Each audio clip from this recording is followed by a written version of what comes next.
Hello, everyone. Welcome back to ESA Cup Season 8. I forgot my Got numbers there in the there for a end. second. Got there in the end. I'm Pastor, joined by Pooble. The boys are back in town, and we're back ready for a bit of a classic here. Minions versus Linards Defense League. I mean, Joe, this is going to be a juicy one, isn't it? Yeah, it's a story that writes itself. New squad versus old. We've got a bit of a former champ in the mix as well. It's a rematch from this season. It's a rematch that, spoilers, it's going to be on one of the same maps as well. So it's really got a lot going for it here. So it's time for both these teams to really prove that they belong here. And they really need to, right? They're in this lower bracket. This isn't where I think most people would expect these teams to be playing from, especially not LDL. So, yeah, a lot on the line here right now.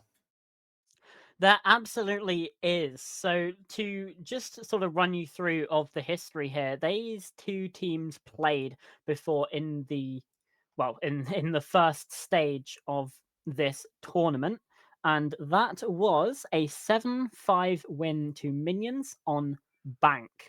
So it was pretty close game, but in the end, Minions won it out, and I didn't think that was really the result that I certainly was expecting. But both these teams, they've ended up in the lower bracket.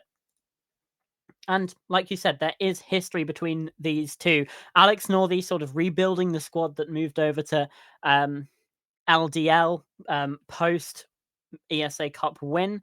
It's a storyline that writes itself. And so let's just have a look at the map bans, and just so we can get a little bit more of the nitty gritty into this game. A lot of these maps taken away, but 3 maps we do have: Nighthaven Labs, Bank. There's that rematch, and then Oregon. Now, we've got a lot to say about these maps. I think it's fair, Joe.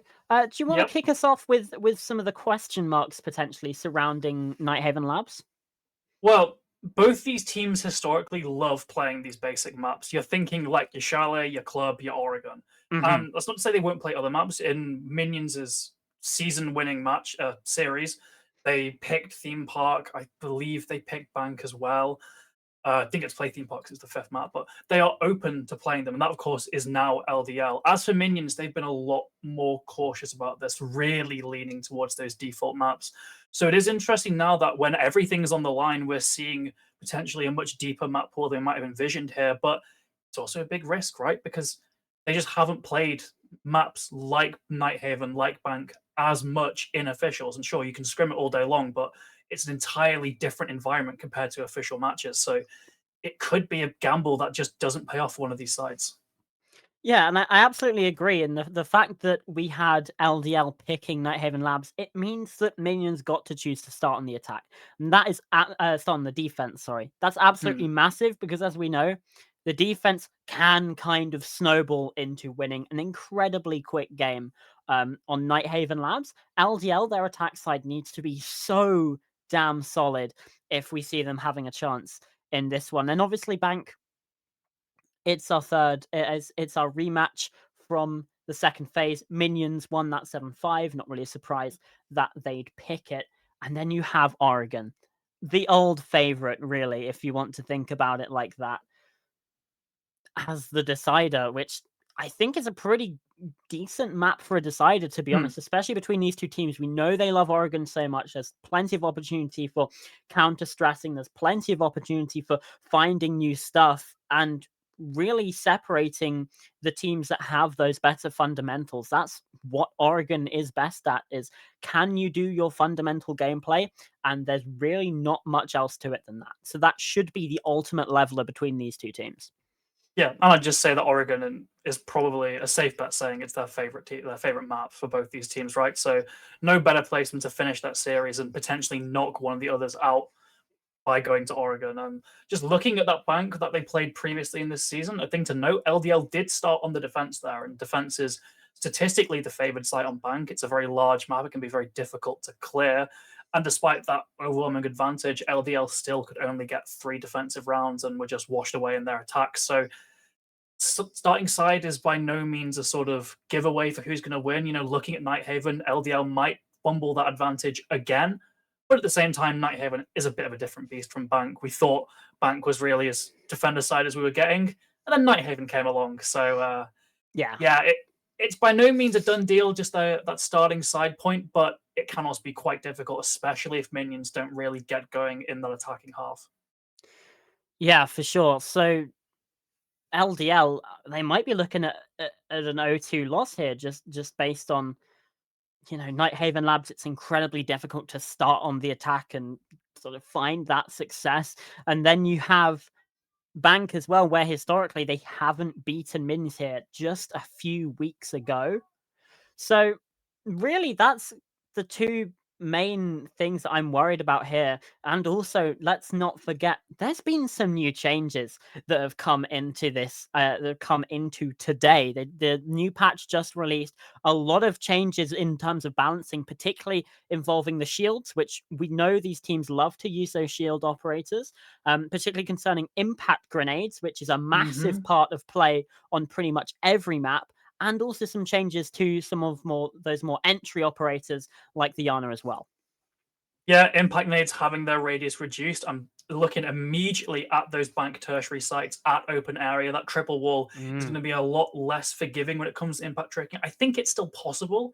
I was talking to Golly Molly about how he was saying the ceiling is still quite short, so the distance is enough for that new change, I think, but it's a lot less forgiving. You have to be really hitting directly above things like thermite charges, like ace breaches, or else you're not getting them. In fact, a floor level ace breach that you can't crawl through but can still see through might actually be too low for these grenades just post this patch. So that's a really big thing to consider. And shields, again, impact nade damage doesn't really matter for most operators, but for shields, it is a big buff for them because they can tank a lot more utility. So definitely a thing to watch out for. And again, Bank and Nighthaven, two maps that really do favor the Monty because it just makes clearing it so much easier. Yeah, for sure. And with those changes to the Yana as well, we start thinking about entry players, the different roles on teams. There was an interesting Twitter interaction that we saw today. Okay. We are talking about it. Alex Northey said on Twitter that minions have, quote, no need for support players. That's I mean, we do know that minions do tend to rely a bit more on that sort of gunplay, on getting kills. But no need for support players.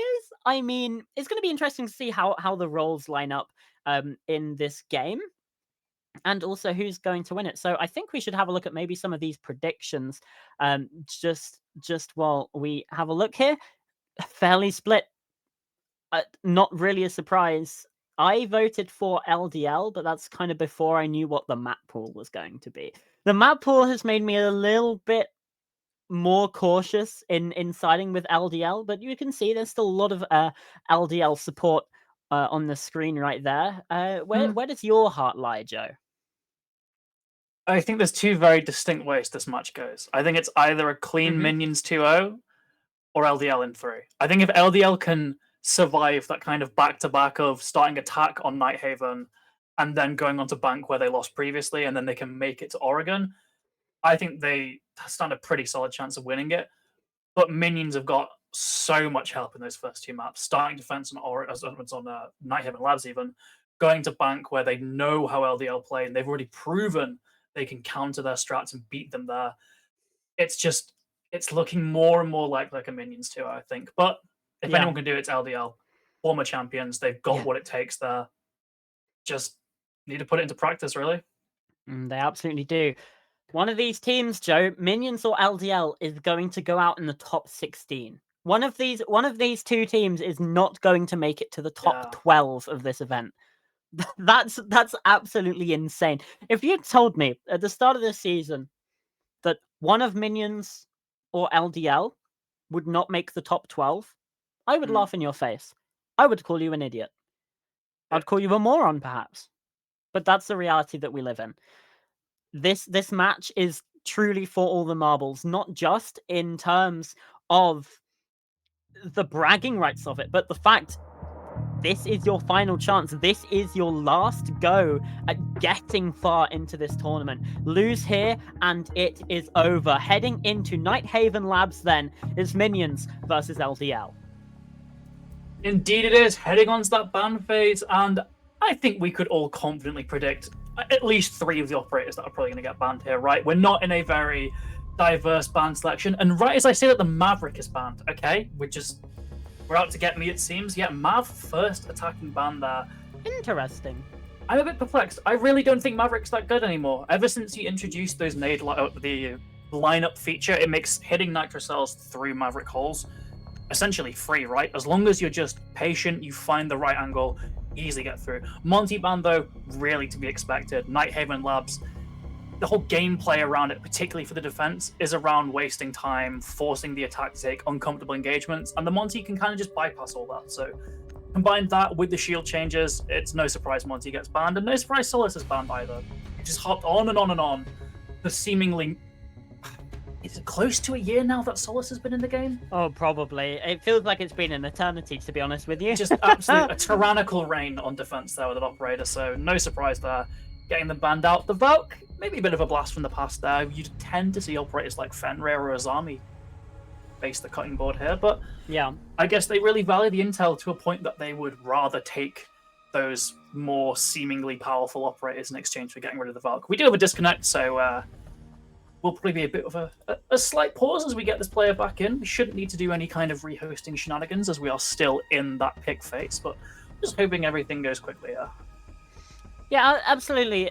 Like you mentioned as well in the ban phase, those Montaigne changes that become even more powerful, and we know how much these teams loved playing the Montaigne already. Combine that with Nighthaven Labs, perfect storm to be banned away. The Valkyrie, yeah, it's a bit more interesting, but I tend to think of Valkyrie more of like a cafe ban, if any map, just because of how big that map is. But again, on Nighthaven Labs, there's a lot of sort of nooks and crannies hiding around the map where you can hide those Valkyrie cameras. And it's really, really difficult to spot them out. It's really, really difficult unless you want to bring something like an IQ, which is not a very common pick on this map. So there is some sort of sense there. There's a lot of places where those black eyes could hide. You know, Labs isn't a small map by any stretch of the imagination, but yeah, I tend to think of it more on your sort of Cafe Dostoevsky.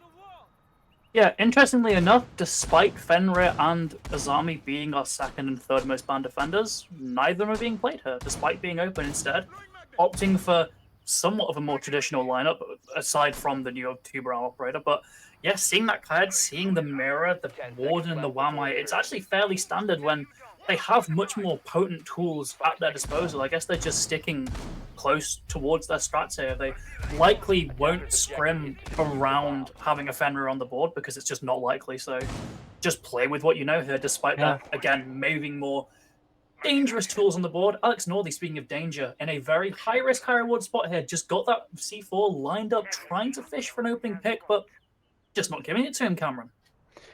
No, they aren't. And in fact, we can see Axie instead throws a drone up, just looks at information. The C4 did go out over the top, but not going to catch onto anything. And now Disbury is able to have some sort of look in towards this angle. Potentially could catch out Alex in the future, but for now, sort of moving away from that position on the kite, but so far away, there's not going to be an opportunity for a trick here, which means as soon as Zachariah can get this EMP over, that should be this IT breach being opened up.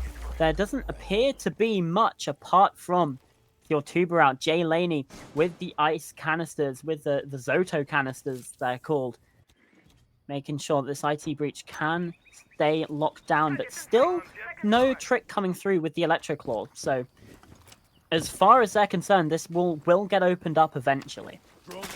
Yeah, it's looking like both of them will as well, because once that wall gets opened, that Electroclaw's in no man's land. You can't then juggle on the other wall. So Alex Northey just holding his ground, playing for that map control, when really a bit of smart utility usage could have led to them potentially stopping one of the most dangerous breaches in the game. Oh, actually, it's reshot. I'm not sure if that was a juggle or if that was just poor timing. Instead, it's a critical blow for the attack. The tuber are getting so much value there, and now Disbury, you can tell from the way he's playing, he's a bit confused. He's lacking that support. They press the push, coming towards this meeting room hallway, but he's still all alone outside there. Eli taken down. Team kill as well. 5v2, Cameron. What a horrible first attacking round. Oh, it's all fallen apart for Linards Defense League here.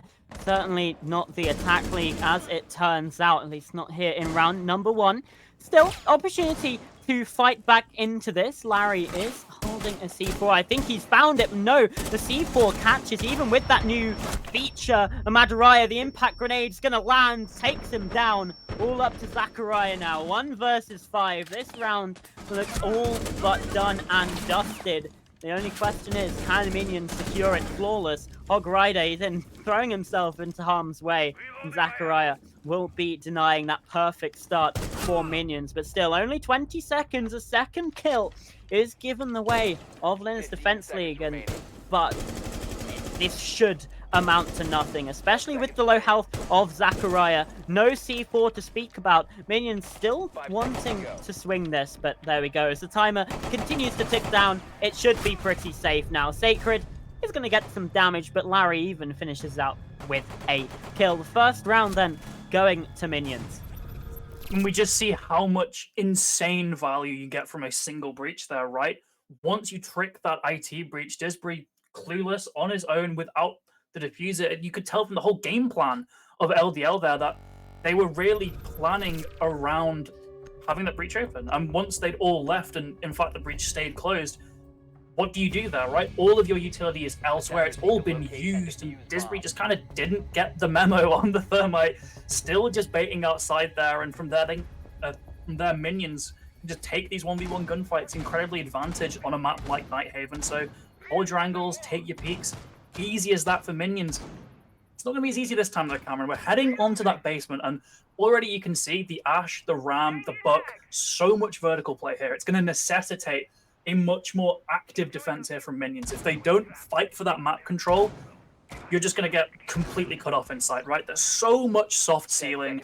You have to be playing upstairs for a considerable amount of that round, or else you give the attack such an advantage when it comes to executing. So I'm really going to be wanting to see Minions getting out and about in this map. And look, we're seeing Hog Rider, we're seeing Jay Laney up there. Sacred now is sending those stairs too. That's exactly what they're doing.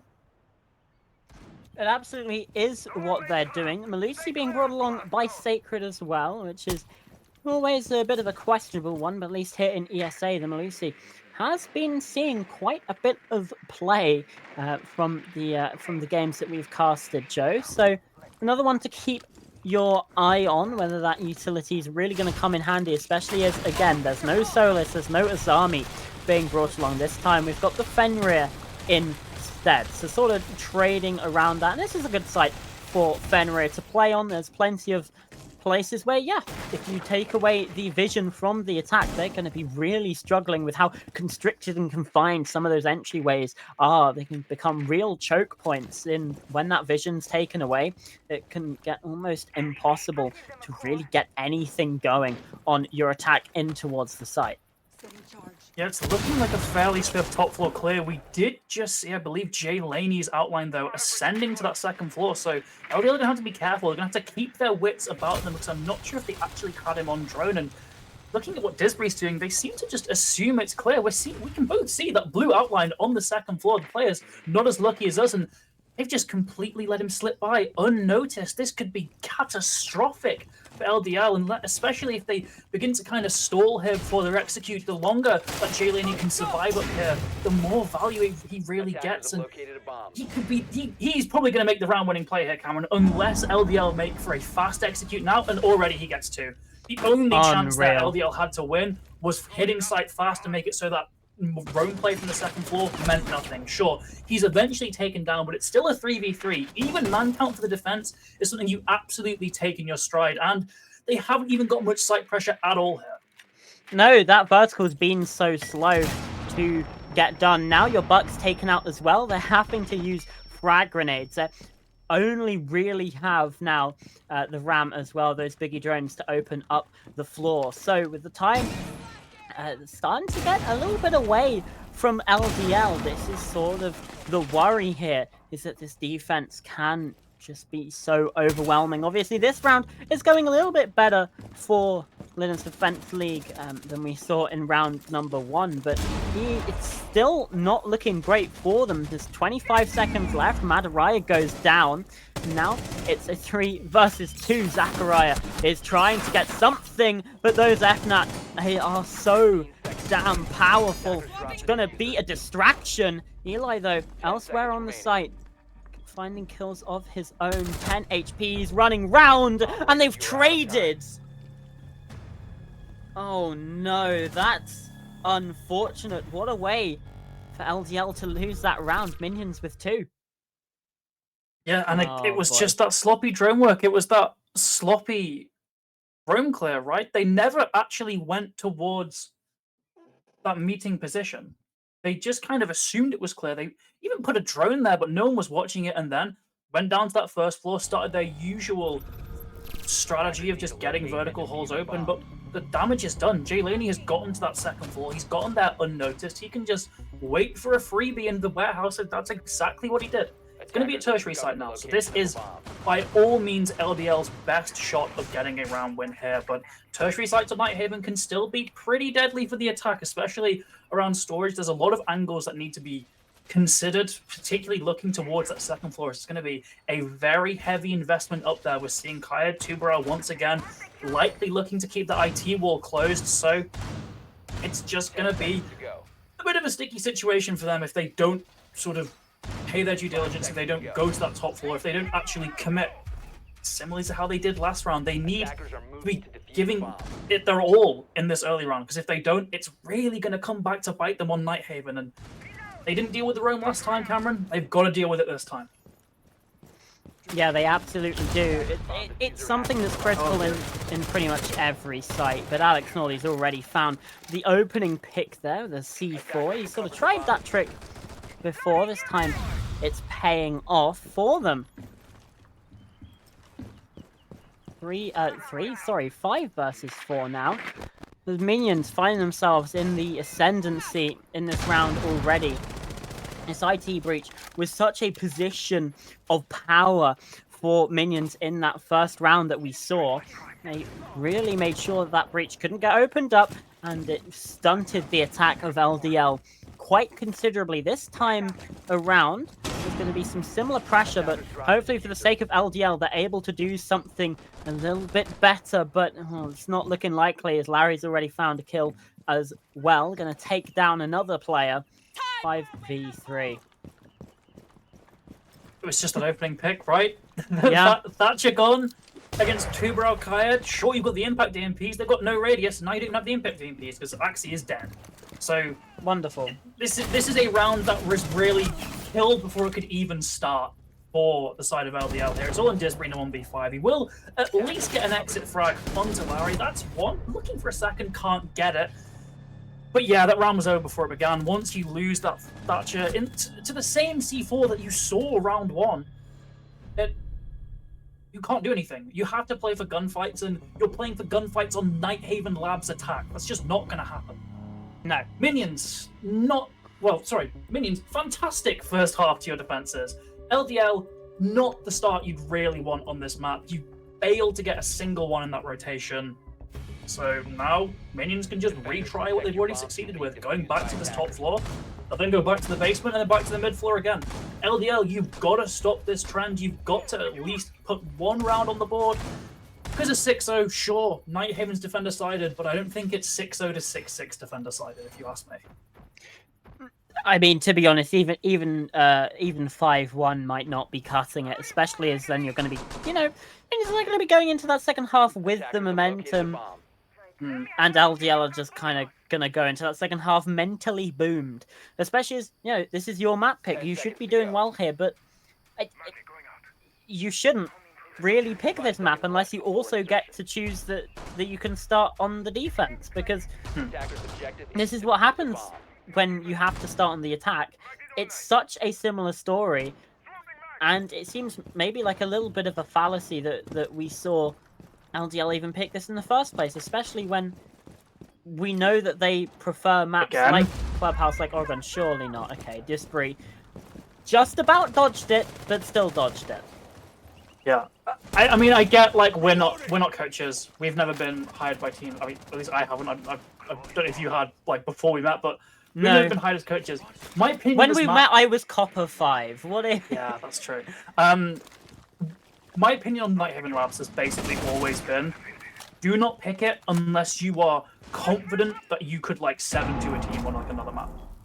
You should only be picking Nighthaven Labs if you are certain that you are levels above your opponent. And seeing as minions beat LDL last time, I wouldn't class them as being levels above minions. So why have No, I the wouldn't. Nighthaven Labs here? Is once again the Tuberel just causing this massive stall. I'd imagine Alex Noy's on his way to rejuggle that Kaya Claw unless Madara can do something to stall. He's looking for it, might have found it, but even if you destroy the Kite Claw, that's still around a minute of stall from those Tuberel charges, so that's time that's being completely wasted here. Luckily, they're being proactive, right? They're clearing below, they're droning. Finally, the Kite Claw stopped, but damage is done. Half a round to get one wall open there, and you've still got to go clear the rest of the map.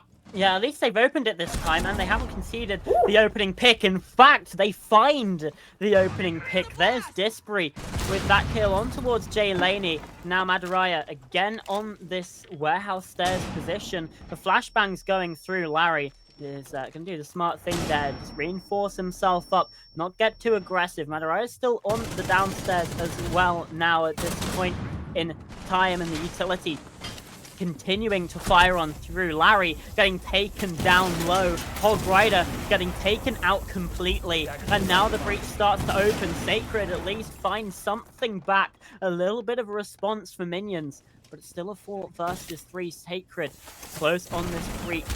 Looking for more. And he gets it. Eli going down. Now back even 3 versus 3. LGL, they can't let this round slip away, but Sacred, he's tearing it out of their hands. Zachariah, the latest to fall, and now Axie is trying to push through, but he's going to have to push through alone. The F2 doesn't land. Alex Northey with the final 2 picks, and Minions yet again with the round. It's a 4-row start. LDL in shambles.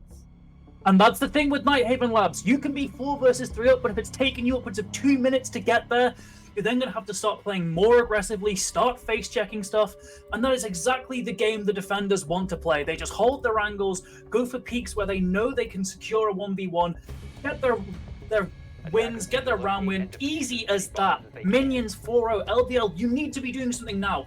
We said 5-1, probably 1-5 isn't going to be enough. Despite how defender side this is, you're probably not going to be able to come back from that. So you need to be winning these next 2 in a row. And if you don't, especially if they're coming so close to victory in round 4, I can't even begin to imagine the mental state this team will be in. They might as well just clock out and take this as a lost map and just start focusing on the next one at this rate, because they are being slaughtered here as minions have gone back down to this basement, a site that they pretty easily defended, to be honest, because of sloppy drone work. We are going to be needing LDL to actually commit to a roam clear this time. And a clear is a clear. A clear isn't just, well, this half of the map, I'm not seeing anyone. Sure, we've not looked at one of the main staircases in the building, but I'm not seeing anyone here, so it's probably fine. No, you need to be thorough with your clears, or else Jay Laney is just going to slip right upstairs once again and get a double kill. Yes. They need to be so careful. And it's the sort of finesse that, you know, we normally do see from LDL. It's why they're one of these top teams. Normally they are so clean and tidy and tight with everything. There is at least some good information. Maybe it's just game sense, but I'd imagine Sacred wouldn't get caught out that easily if he wasn't on a drone. And there's another brilliant kill. Madaraya there, 5 versus 3 for LDL. But what happened the last time it was a 5v3 for LDL? Well, it was that previous round, and Minions still ended up winning. However, really, the player that saved that round for them, Sacred, did get taken out first. So look here of that previous bit, well, not anymore. Jay Lenny has been felled here. It's looking to be quite clearly an LDL round here. Sure, there's potential. It's Nighthaven Labs, but it's also a 5v2. They've got plenty of utility on the board. All their vertical play still available here. It's only a matter of time, really, before Alex Northey and Larry are displaced on site, caught off guard, caught in a crossfire between vertical holes, and they should be taken out pretty handily here. It was just a little too aggressive of a defense, I would say, for the side of Minions there. A little bit overconfident, maybe, that they were just peeking everything, just running around, not really using their utility, playing around the map or anything. Disbury gets one. It's a 1v4 as Hog Rider is at least getting an exit frag post-mortem. Larry in a 1v4 though, Cameron. I don't see it happening. No, I don't. Although if they, it would certainly continue the story that we've laid out here. But no, LDL finally getting over that hurdle with a round on the board. It might not be fully over, and if there's one way to go into a half 4-2, it absolutely is to be winning those final 2 rounds. It gives you something to leap off of. It gives you a springboard to head into your defensive half, which, yeah, let's face it, should be the favored side, and it just provides that little bit of a mental boost to get them on their way. Especially after the sort of horrid ending to round 4, right? Yeah. You really They need needed this round. They needed this round. Probably needed round 5 more than this round, potentially. Obviously, a 4-2 would be nice, but you can't hail a 5v3 and then go straight to another round. So you need that little bit of light. So they've gotten that. They seem to have stabilized themselves, hopefully. And strangely enough, we're seeing minions opt for this tertiary site. I guess they're not too big a fan of playing the basement and having to commit so heavily to a very wide open roam. Instead, they can play a lot closer to site on this this site. So it's interesting, although again the stats do back basement as being that secondary site. Personally, I think basement is just a little bit too weak to vertical play, so I am by no means surprised to see minions playing in this spot, but still, they did find more success basement last time, so a bit odd they did just reattempt that and play it a little bit more reined in, but still, this is LDL's last chance to really get onto that second half with a bit of wind in their sails, as you were saying. They really need a 4-2 here. Yeah, they, well, are certainly on their way to a good finish to this round, because they've had a good start. Taking down Alex Northey. Now, not just is that an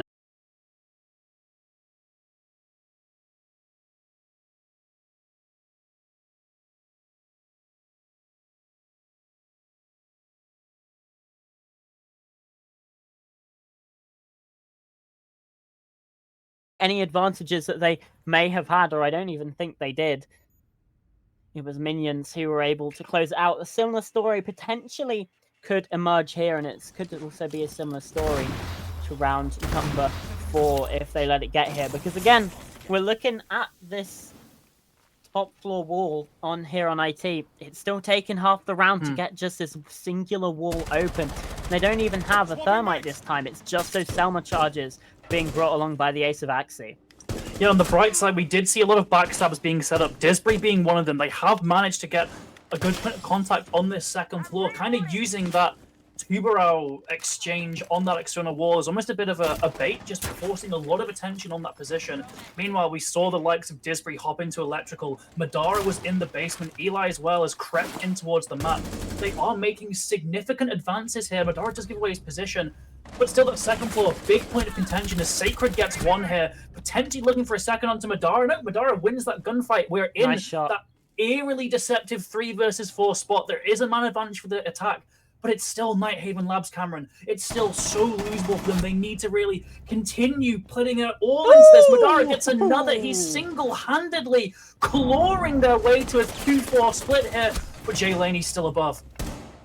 Yeah, but now he's the only player left, and he's going to take the drop. Only a DMR in hand is good for one, but too many angles, too many players to fight against.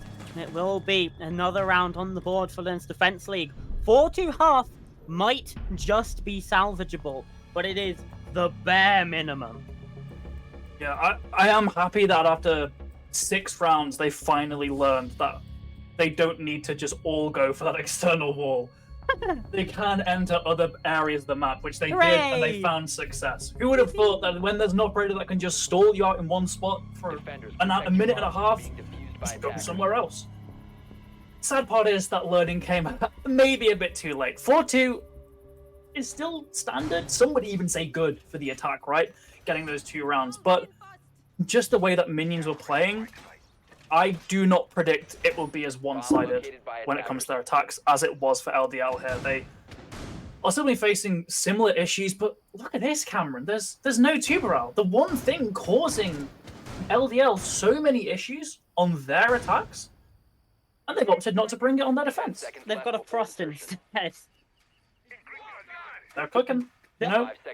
Oh, they might be cooked. There's only two options here. They're either cooking or they're cooked. I feel like Tuberal's so much more impactful than Frost. No Kaid either. No just mutes Kaid. for walls. They've got a mute. This is. Well, let's see it play. Let's see it in action. You know, oh start. God! Opening pick for LDL there. Unfortunately, it's on their own player. Might have had a skin. From the fact he's left, he might have had a skin, I think. Yeah, either that or there's some sort of connection issue that's happened. Again, obviously we know that Disbury did disconnect in the start, so it could be some form of connection thing there again. Either way, no more Frost, but the Frost mats, I assume, still will have been placed down. So yeah, that's good, I suppose. They're immediately playing this at a disadvantage. Obviously, being on the defense does make that a little bit easier. Oh no. I love this bug. This bug's really cool. Saving strats. Minions have gone for the opposite route and just mute the broadcast. Okay, we're back. We can see how they choose to attack this side, I guess. It is unfortunately a 5v3. An opening for minions and a disconnect. It's not good for LDL, is it? They're completely outclassed here. They're not bringing any of those tools that they found to have a particular problem with on their attacks. Finally, there's a bit of an effort to even things out. Eli gets one. Zachary going for some very aggressive gunfights here, and Eli still below could prove to be a problem, but 4 versus 3, it's winnable for attack, but again, it's also so losable. They have to get through this bottleneck around the rafters, around IT, and if they don't pay close enough attention, Axie could line them up, get a bunch of freebies, but an impact radius nerf coming in full effect there, no damage at all. Sacred gets another, it's a 4 versus 2. Yeah, another thing to point out here is that this is a completely different angle of attacks we've seen from minions. Instead, they're focusing up towards Aqua. Axie finding a double over by electrical side. Now Hog Rider has to have his head on his swivel to deny this plan. Axie there again with another kill, and he's trying to go the wraparound. But no, Jay Laney shutting it out in the end there in the 1v1. That was way too close, and if we hadn't had that disconnect from Disbury, or the team kill, or whatever shenanigan happened there, we could have potentially been looking at an LDL round after all. Indeed, we could have been, but still, it's just the little things really that matter in the end. Whether it was a skin, whether it was a disconnect, I'm not sure, but whatever happened, that was a great shot for LDL to work towards evening out that score count, and they just can't do it. 5-2 now. Minions 1 away from map point, 1 away from guaranteeing overtime. They got to stick with it, right? And they're on such a good side, not a good side, but they've shown to have a much better understanding of this map than LDL, just from that one attack alone. They're choosing a much less fortified part of the map to really focus their push around. And I guess it helps if LDL are playing without a player, I guess. Yeah, as Disbury has now returned to the lobby, so hopefully we should be able to get things underway fairly shortly. Yeah, focusing up over towards that sort of Aqua position is definitely seemed to be the way to go, as I believe we're reattempting the top floor here from Linards Defense League. So whereas minions were happy to sort of just continue their rotation and just press on, we're seeing something very different here from LDL. They know they were so close in the 4v5 to winning against minions. So coming here again, they now know what minions sort of game plan might be. We're seeing an Azami being brought along, and a Fenrir as well. So a few changes, but still none of that bridge denial. In fact, the mute has gone away entirely. No sort of Tuberau or Kaid or Bandit or anything. Okay, I'm happy to see Fenrir and Azami being played. They're on the board. They're so strong. They can completely change the way a site is played. Finally, a team was just picking them. The problem, as you said, though, there's no breach denial. That was the one thing that was causing LDL to have so many issues on their attack. They've not learned from it. They're just bringing all these fragging ops. Warden, Malusi, Fenrir, Azami should have secondary purposes, but they can't stop a breach from being open. Sure, the Azami can plug the hole a little bit, but that's not really going to stop the attack. I don't understand why they are refusing to learn from what happened in that first half. They're just sticking so rigidly to their strat book here. And sure, it very nearly paid off last round, and if it wasn't for an early disconnect, they probably win it. As it now, we are getting the Madara opening pick. But still, you're making it so much harder for yourselves, and you're forcing Axie to just go absolutely crazy here, getting another. Yeah, one thing I will say is maybe they noticed there wasn't really much focus on the breaches that we saw from minions in that first round. Obviously, it all came through those doorways. Eli now backing up the player downstairs, and that's a kill onto Larry. The shotgun at close range, doesn't quite land that second shot. Hog Rider with a nice little double to maybe bring this round into a little bit more of a winning position, but he's just noticed that he's being watched on cam this entire gosh darn time. Now pushing in towards the site position has been noted, and well, the player taken down. Eli with the finisher, and LDL much better defense here on the top floor. And again, it's the same thing. Minions didn't really give two flying whatsits about those breaches, instead going in through the doorways and the windows and paying the price. I know what I'm doing, Joe. Yeah, it was a very different... heard of a flying whatsit? Just one of the many wonders of Britain, I guess.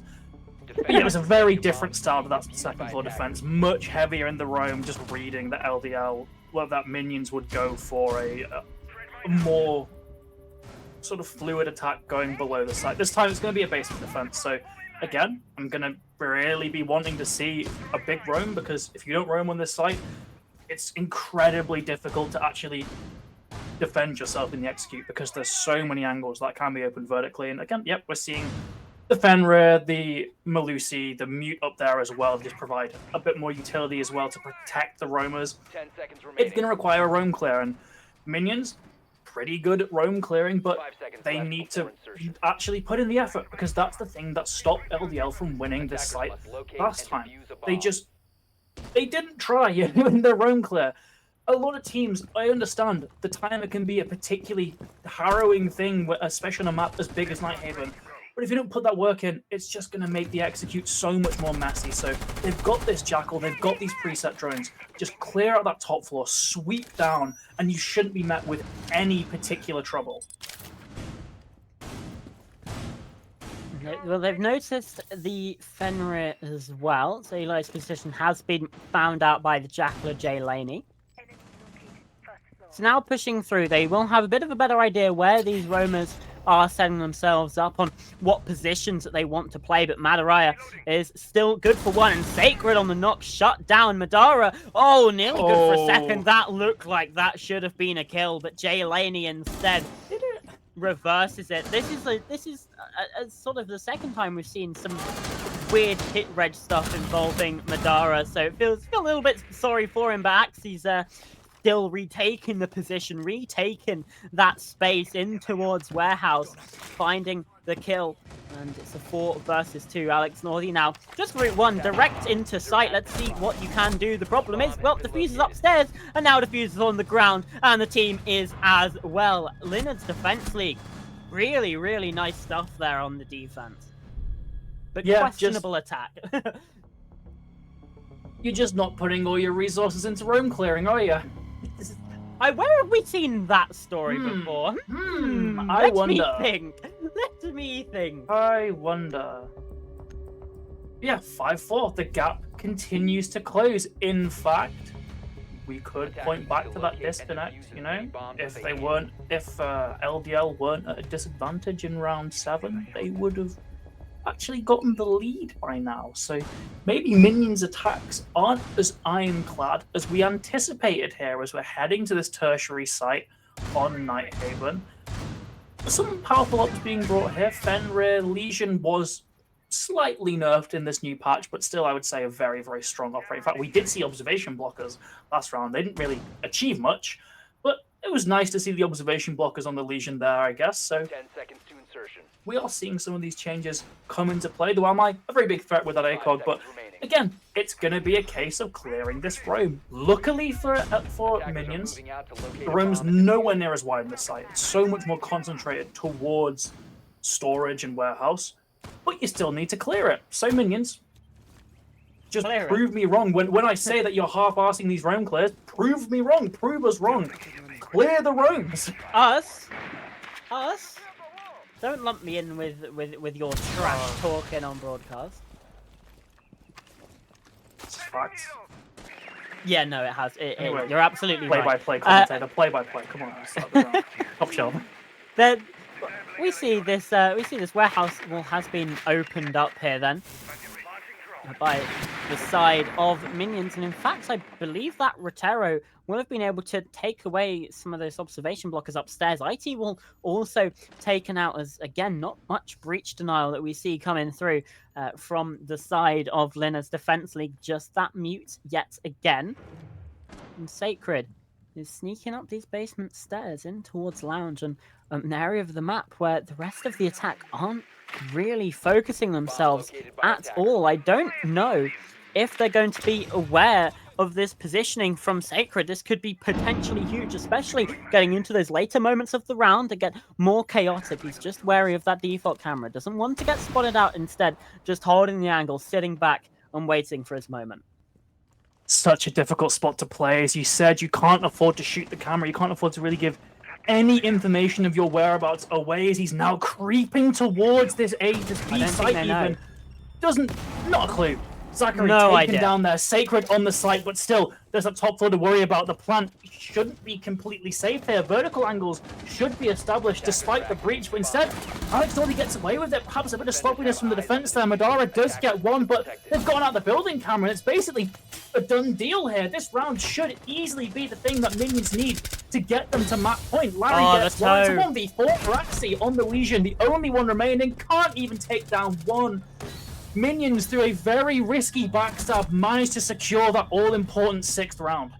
It's lovely stuff from Sacred there, just playing his time, waiting for that perfect moment to strike, flips through the net, completely undetected, takes out the mute on the bomb site, and that is the round done for.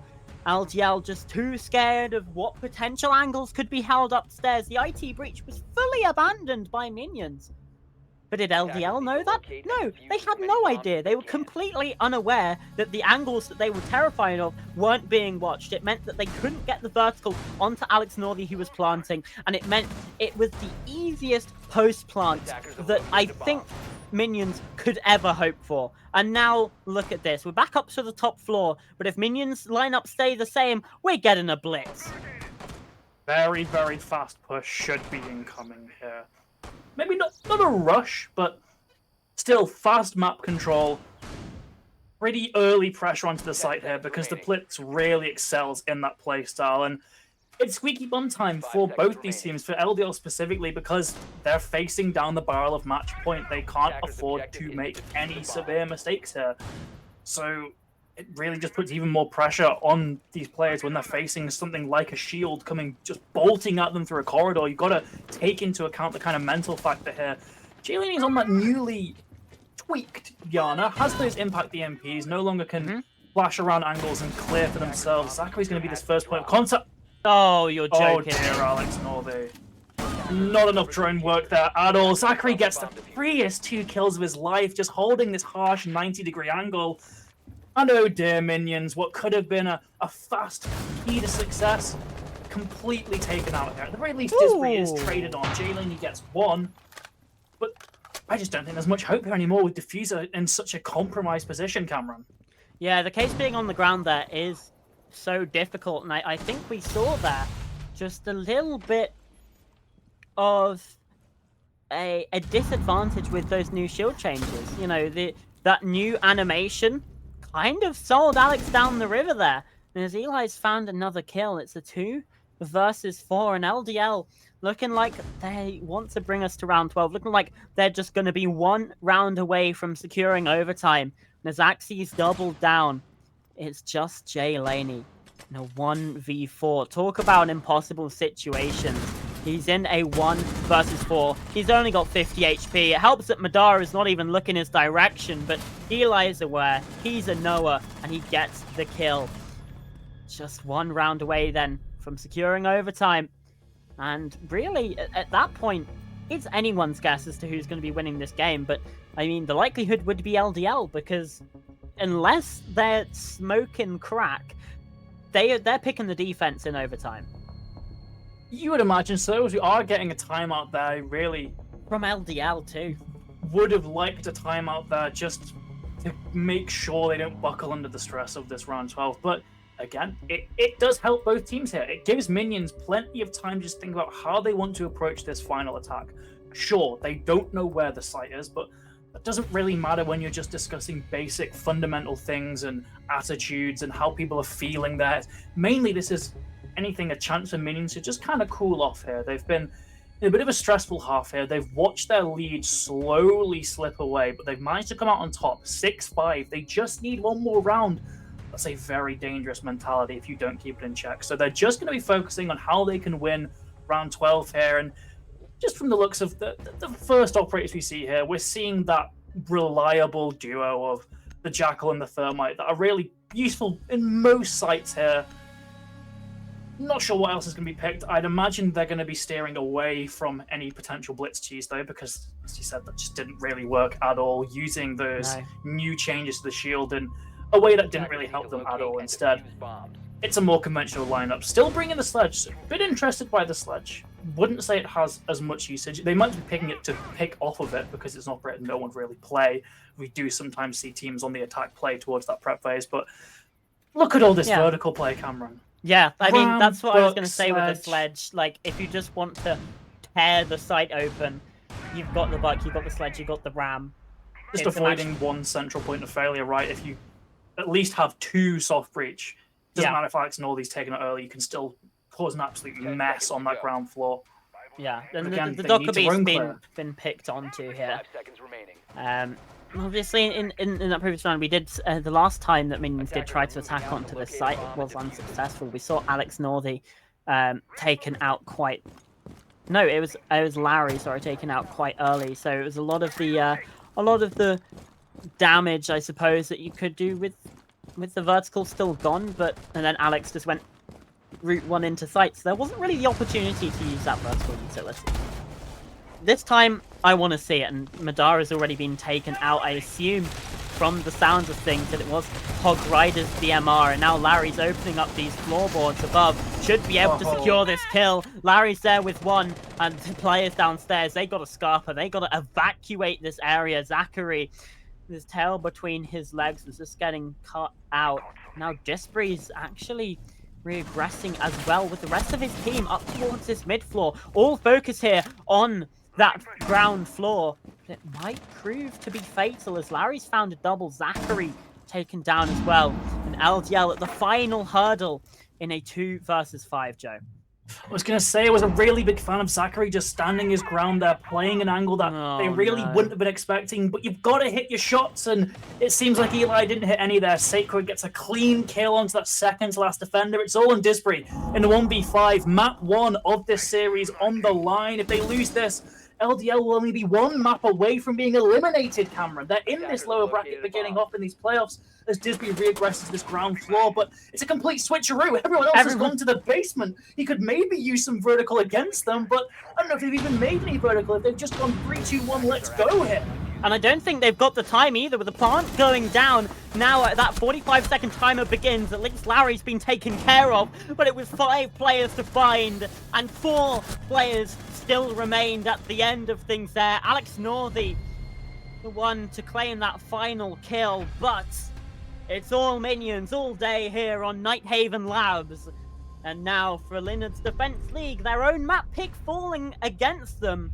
They now have to face the rematch, Bank, where they faltered to minions previously, not just in a previous tournament, not just in a different league. This was a couple of weeks ago in ESA Cup, and as I've apparently joined the fairies, hello, I apologize for being blurry. I don't know if LDL are going to be able to do it. We said that, you know, maybe it was either going to be minions in 2 or LDL in 3, basically saying minions are probably going to win map 2. Basically, that's what we were hypothesizing. So now the odds look stacked against LDL. Yeah, look, rematches often go the other way, right? There's so much time. Particularly Sure, with Minions and LDL. Yeah. These two teams are notorious for it. it was only a month ago, so that kind of limits the time you've had to fix those mistakes. But I think a month is still plenty of time to counter the strats you faced. The problem is Bank and Nighthaven run on very similar philosophies for your attacks. And with how Agreed. LDL looked early on in their attacks, it doesn't paint a good picture. Luckily for them, they definitely heated up towards the latter part of that first half. So they could be coming into Bank sort of really raring to go on their attacks, getting map control quickly, getting potentially some opening picks. The issue is, though, if they let those just mistakes that cost them 4 attacking rounds on Nighthaven fade into that second map, Bank could be a lot more difficult for them, and it could end up just being a repeat of history, like we've alluded to. Another Minions win, this time one that would keep them in the tournament and would eliminate former champions in LDL. Yeah, obviously the Minions name did win that ESA Cup tournament, but most of the roster did move on to this Linards Defense League side. Map 2 then is going to be Bank, and it's going to be coming up for you just after a quick break. We'll see you in just a few minutes before we dive into the rest of the action.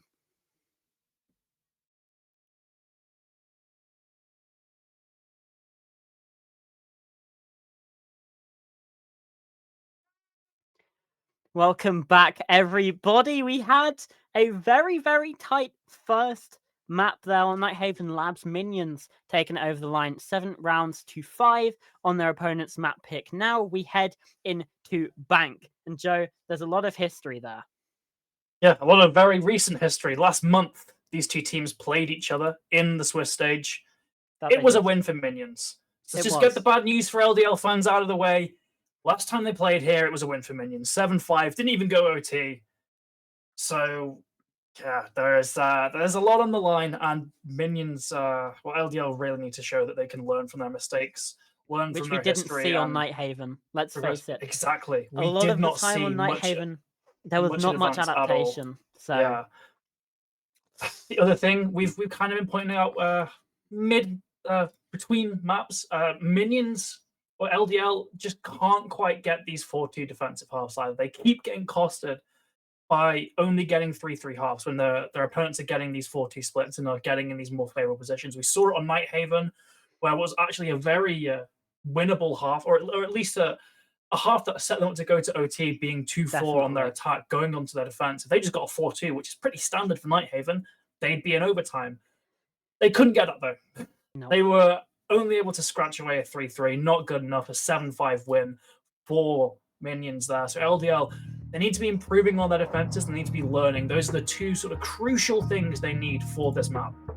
And it's the same as what we saw on that Bank game as well. Between these two sides, it was a 3-3 defensive half for LDL to start things out, and they start on the defense here again. So Joe, this seems to be bad news for LDL. We're a bit of doom and gloom about LDL right now. What hope can we give to those LDL fans at home? What sort of copium can we inject into the veins? Well, they're starting off on defense, so that's already quite a nice thing to have on a map like Bank, a map that's so big and hard to clear for the attack. So I guess the stats favor them. Hibana Monty-ban as well is going to make attacking even more difficult. Hibana, the sort of queen of hatches on Bank, a site where you basically need to be opening as many of those 4 hatches as possible. It can be quite a big, devastating blow to lose to Hibana. So these are some very defender-oriented bans. However, you've still got the Ying and the Dekaibi on the board. Mirror being banned out as well means that Fenrir, Solace, and Azami, only one of them can be banned from here on out. So that is also going to potentially favor LDL in the early rounds here on the defense. Yeah. Although Mirror is very strong on this map. Thinking especially about the top floor and the basement. I wouldn't classify Mirror as sort of a must. Hyde Hyde gets banned. Interesting. I don't like that. No, I gotta say, I don't like that. I this think ban phase is a blast from the past, isn't it? Really, really like, is. Monty, Obana, Mira, and Kaid. It's like back in what 2021, 2022. This is what I'd be banning in a ranked game back when like the thought of Fenrir was a inconceivable. Was So a taking me back to better inconceivable. times here. Unfortunately Yeah. for the side of minions, we're not in those better times. Maestro? I rate the Maestro. Maestro Yeah. having 3 cameras. I was again Yeah. talking To to be- fellow to be caster fair- Golly Molly. It looked like they were on the top floor for a second, and I was like, Yeah, interesting. No, basement Maestro makes sense. yeah. Talking to fellow caster Golly Molly, like Maestro The getting goat. 3 cameras is probably one of the most overlooked buffs, like in terms of how actually powerful it is. So many people just kind of read it Agreed. off as like, Agreed. oh, Maestro gets another camera. Oh well. The fact that you can cover 3 parts of a site and have the ability to destroy utility and drones and just cause be a bit of a menace with those lasers in 3 separate areas of a map is nuts. It's so much utility being brought by one operator. So just surprised we're seeing Disbury there. Again, where are the big 3?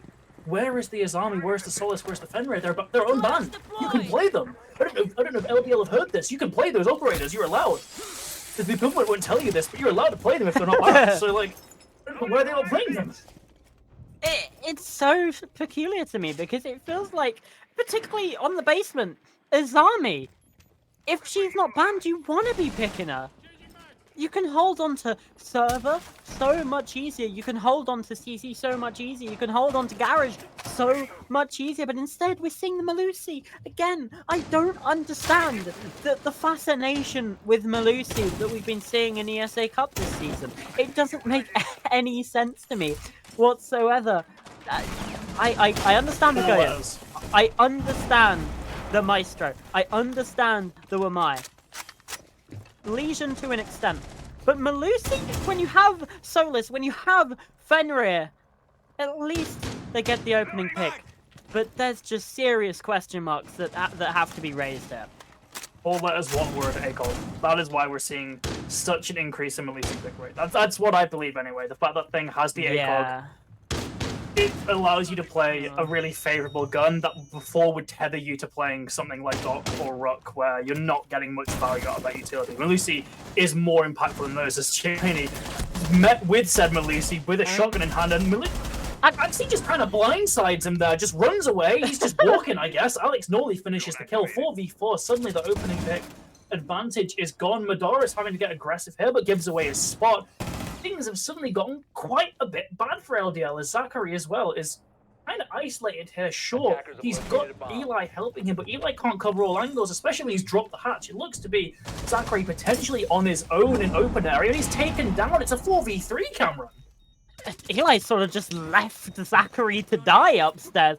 The only real positive for LDL is that the time isn't looking particularly the greatest. To be honest, that was a bit of a better point about 20 seconds ago. Now there's some quite quick progress being made, and with the 4v3 as well, it's looking actually quite winnable for minions here, which is definitely not what you want if you're an LDL fan or player or coach or manager or analyst or anything like that. You want to be in the ascendancy here, but instead it seems like it's the same sort of pitfalls again and again. They've given up this map control far too easily. Madara looking like they might want to try and do something, but there was just a bit of a lack of awareness. And speaking of, Larry, unaware that that angle's being watched. Madara, though, taken down by Hog Rider. Eli, he's rushing through. He gets the knife. It's a quad. Hog Rider shut down. LDL have no business winning that round, but minions have tossed it away. That's possibly one of the most infuriating rounds from start to finish I've ever watched. Starting with that defensive composition, that mid round was played so poorly by LDL, they just completely abandoned Zachary on the mid floor, and yet minions just decide that they actually want to lose. I am annoyed. Well, so there's LDL fans out there. Your team won a round, so that's pretty good, I guess. Woo! They won their Yay! probably the most statistically favored site there in the basement. So yeah, it was a bit of an annoying round, and it really didn't make much sense. But at the very least, you don't walk into that round having, you know, any full expectations that minions should be winning that. Basement is a very difficult site to crack because of just the nature of it. You using those Goya canisters to stall. a lot of tight angles you got to work around. It can be very difficult for the attack. So I would rather they Bomb fumble located by that attacker. than fumble an open area attack, or fumble like an archives attack even. 10 On this seconds top left four until now. insertion.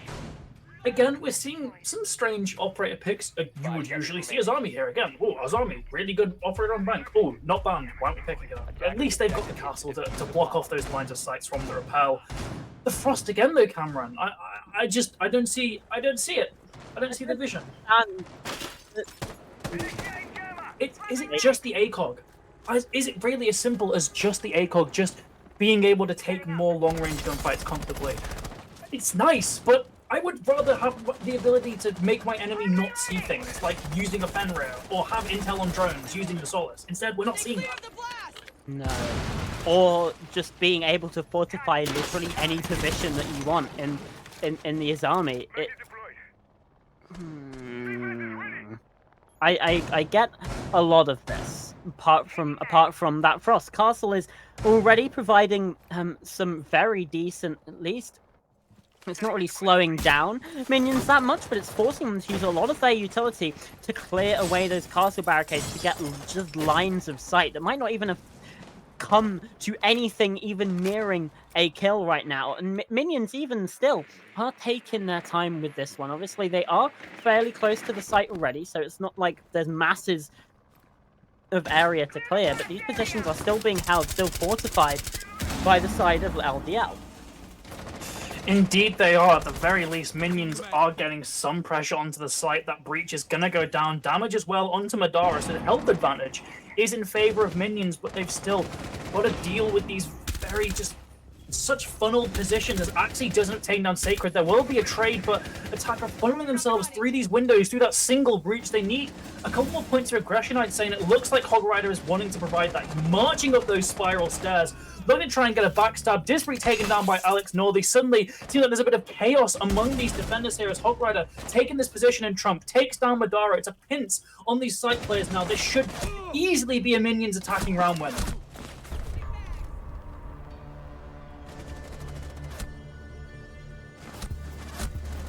And indeed, it was. Larry gets that final pick there, and despite the quite tragic scenes of round one, they've picked themselves up, they've dusted themselves off, they get a round win there, and they've really bailed themselves out of what could have been quite a bad situation. If this was 2-0, you may be looking at this map in a drastically different way. Instead, immediately minions settle themselves, get to this 1-1 scoreline, round 3, they're all tied up, and now they can try and go for the round advantage here. Yeah, absolutely. It's not the ideal situation that you want to be. And again, that sort of issue of those even halves on the defense could potentially plague this side once more. LDL, is it fair to say that this is a must-win round, Joe? Because I think it honestly, if they lose this round, you can almost just write off the rest of the half at that point, because 10 seconds left. they're gonna need what, 3 of the next 4 5 seconds at that remaining. point? No, they're gonna need all of the next few rounds if they lose that. Attackers are moving out to locate If a they bomb. lose this, they would have to stand a real chance of winning. They'd need 3 in a row. Yes, And and yeah, we talked about how just consistently the thing that's been bugging them, these 3-3 defensive halves. yes, If they already lose the round advantage here by round 3, by only a quarter of the way through the match, it's not going to be looking good for them. They are going to have to put in so much more effort to finish this half in a clean way and set themselves up for any kind of success on the attack. So yeah, I'd agree with you. This is probably a must-win round here, and Yeah. it's onto this second floor site, a site that seemed to be pretty strongly fortified, but just a couple of weak spots being exploited there. I think maybe they were getting a little overconfident. Alex Norley was gifted picks on this rappel, which is something you shouldn't really be seeing. Hog Rider also allowed to flank up lobby unnoticed entirely, as Alex Norley's getting so aggressive on that rappel, and this time he isn't met with anyone peeking, so it seems like LDL has learned from their mistakes somewhat. Hog Rider in a similar spot though here, Cameron, so they can't allow him to just walk up again. no, they absolutely can't. At least they do have a Solace on board this time around, so They are moving this composition around a little bit, but again, the frost still persists, which isn't, again, not really the operator that I would have kept from that previous time around, but, you know, it's fine. It is what it is. Larry as well now with this upside down repel, but Madara is good for, and he's watching for Hog Rider's reinforcement, a rotation as well. Even nearly gets the catch onto Jay Laney from that long angle, but instead it's only going to be the 2 kills. Yeah, only 2 for this player. The Candela comes in, and with that backup, I thought there could have been a kill there, but instead Jay Laney's all alone. Well, we said it was a must-win round. Lovely shot there from Jay Laney, but still, it was a must-win round for LDL, and win it they did. Zachary with the final kill, and they have that 2-1. So, coming out of that first quarter is kind of what you'd expect. 2 rounds for the defense, 1 round for the attack. And now they can go back to lockers, and everything should be hopefully a lot better than that previous time around. And I'm seeing the Solis sticking through as well. That's and nice. Fenrir. But still no Attackers need to Goyo locate and defuse or the bomb. Maestro. So It does seem like maybe the wrong operators were swapped out there. I agree with you. The Goyo is just such a central piece. yes. You can put 3 of those canisters on the server door.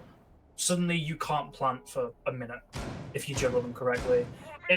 It forces you, if you do want to plant, you have to pick a much less fortified spot, like behind the A-bomb, close on the reinforced wall like they attempted that first round. Instead, you give that up for the Fenrir and the Solace.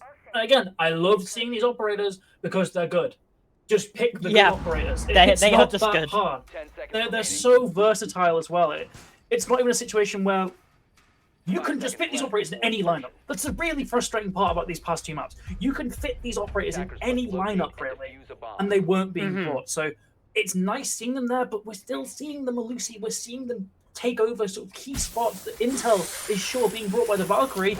The Maestro can activate the Goyo canister if you're bringing Goyo. Hog Rider is marching straight in. I'm not sure if the orange silhouette is in that room. Indeed it is. He misses the fight on Eli. There will be a trade with Hog Rider taken down. It's a 4v4, and that still favors the defense. Yes, it absolutely does. A crucial gunfight there for Hog Rider to take. This time it's not taken, at least not well enough. Because we saw Hog Rider on the Amaru in round number 1. He was able to get into that top floor uncontested pretty much. And it was the vertical pressure that really damaged things for LDL. Yes, they were still able to win it out. But again, they find themselves in a bit of a difficult situation. Madara's low on health. However, on the other side, Larry's taking a little bit of damage. Alex Northey is so close to death that it really is still anyone's round. But again, the time will start to become a factor, especially if it stays at this even man count. LDL will certainly look all the better for it, especially with the HP advantage they have. Yeah, LDL also just keeping hold towards open. We see Axie by beepers with Alex only taking down Zachary. Axie forced to get aggressive, and he wins his gunfight 3v3, and he's still just he doesn't holding know- on to this spot. Alex Norley gets a triple. The Goo Needle wouldn't have done enough anyway before the nerf, but still, Alex Norley with a bit more health than he would have a week ago. Still getting 3 here, as LDL are just slowly being forced back. Jay Laney's position is noted, but he doesn't really care. Intel on him forces attention away from everyone else. I think he'll happily take that extra pressure here because it's just forcing the defenders to make these difficult decisions as he can now play behind the ambulance. The rest of the attack just formulating their pushes here, and a poorly read drop. Alex Dolly gets 2. Madara passing at 1v2 gets 1. Jay Laney's on full health though. The advantage could be crucial here. Both players just narrowly miss each other. Madara goes for the repeat, but again, they just can't seem to hit their shots. Jay Laney seems to have an idea of where this Valkyrie is playing. He just needs to get in there. Just force the gunfight and not put this ring around the rosy. Jay Laney just pre-fire, and he does. An attacking round winner, 2-2. And already this makes things look a little bit worse for LDL. Suddenly they're capped at a 4-2 here, and that dreaded 3-3, the 3-3 split on their defenses that has cost them so many times before is only a round away. Oh no, oh no, no, no, no. It was heroics from Madara, but it was also kind of heroics from Alex Northey. Defenders, protect He your got bombs 3 from kills being when he used was by on less attackers. than 20 health. Mm-hmm. Shouldn't be happening. Straight up, should not be happening. LDL, I don't know whether it was a lack of communication. I don't know whether it was a lack of just information in general. I don't know if it was poor positioning. But Alex Northey got away with just so much crap in that round. Like, he was just a little rat in the sewers, just crawling through the feces and the excrement and just through the absolute worst of it. But he just was still able to come up with those kills on such low HP. It just should not be happening. A 4K that low, it's ridiculous. And again, like you said, that 3-3 half for LDL could potentially come back to haunt them, as it did on Nighthaven Labs, as it did the last time these two teams played Bank just a month ago. Hogrider completely undeterred by the start of last round, just instantly hammering up to the second floor again. This time, not met with any immediate pressure there, so he's actually able to just survive here. A very powerful gun in that LMG, so he's a real force to be reckoned with here. That trade initially last round, actually, I'd probably give it, say it wasn't the favor of the defense, despite them losing that Solace, just taking down one of those incredibly damaging LMGs so early really is something you want to take here. Instead, though, he's allowed to just march down these white stairs. That same Goo Needle shot again, so not getting too much intel there, as Hogrider can just hold this angle, wait for any potential over-aggression here as Alex Northey just gets to work on the foot there, clearing down so clinically from that top floor, but Hogrider just narrowly misses his gunfight there. Eli gets away with that with no damage to his person whatsoever, and again, it's the Solace onto the Armory, but crucially, there's no trade this time. Yeah, Eli getting away from that situation is absolutely massive for the side of LDL. Zachary also watching this hatch just in case a drop comes through, and Axie is downstairs inside Atella's Sacred. Oh, he's going to have the position of him. Axie now, he's aware this time, but still can't win out the gunfight towards Tellers. Oh, we've seen that happen a couple of times now, where Axie just falling inside of that Archives position, and it means that this attacking team of minions are going to be able to get a little bit more map control, and especially on this mid floor where the vertical is so powerful and the control of those hatches is so powerful. It's forced Zachary away, and it's meant that they now know this position. However, the intel, the droning is there, and Jay Laney can't quite get the catch onto Disbury, but Disbury's re-peeking this. Poor decision-making from the Wamai, as it doesn't quite work out for him, but it's traded out elsewhere, 3 versus 3. Now, the hatch drop trying to come through, but not quite yet. It's pausing just a second, allowing those drones to come on through.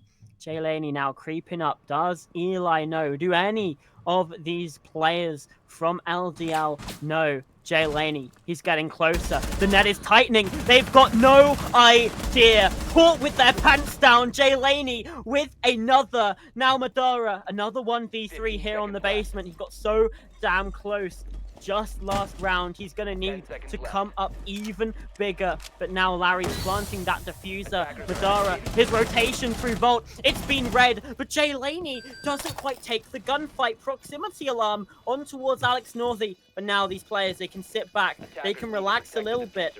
But I don't actually know if they have a line of sight onto the diffuser. Madara, if he knows about this, he could stick, but instead, he's barking up the wrong tree. He's rotating through the wrong staircase, the wrong area of the map.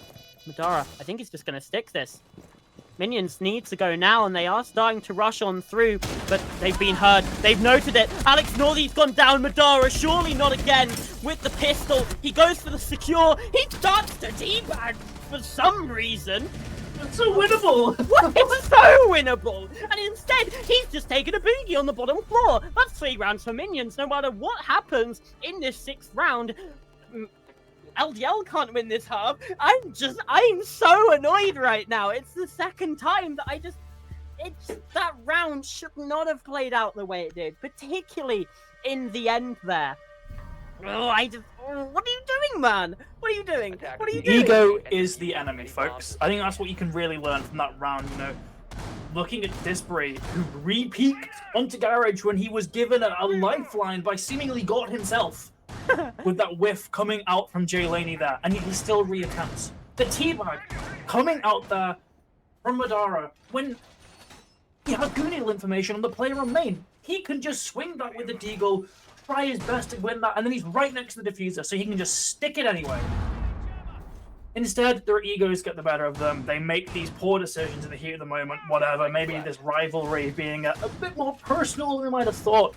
And it's leading to these just poor decisions here. Luckily, Minions, or LDL even, will be on this second floor.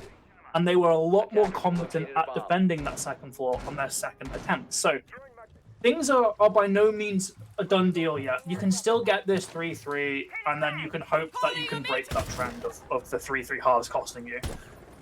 Problem though is, though, that first time they tried to defend this site was actually quite clearly an attacking win, and if this ends up being 4-2, it's a done deal really for LDL, and Minions should be advancing here, so it's an incredibly stressful round for these defenders.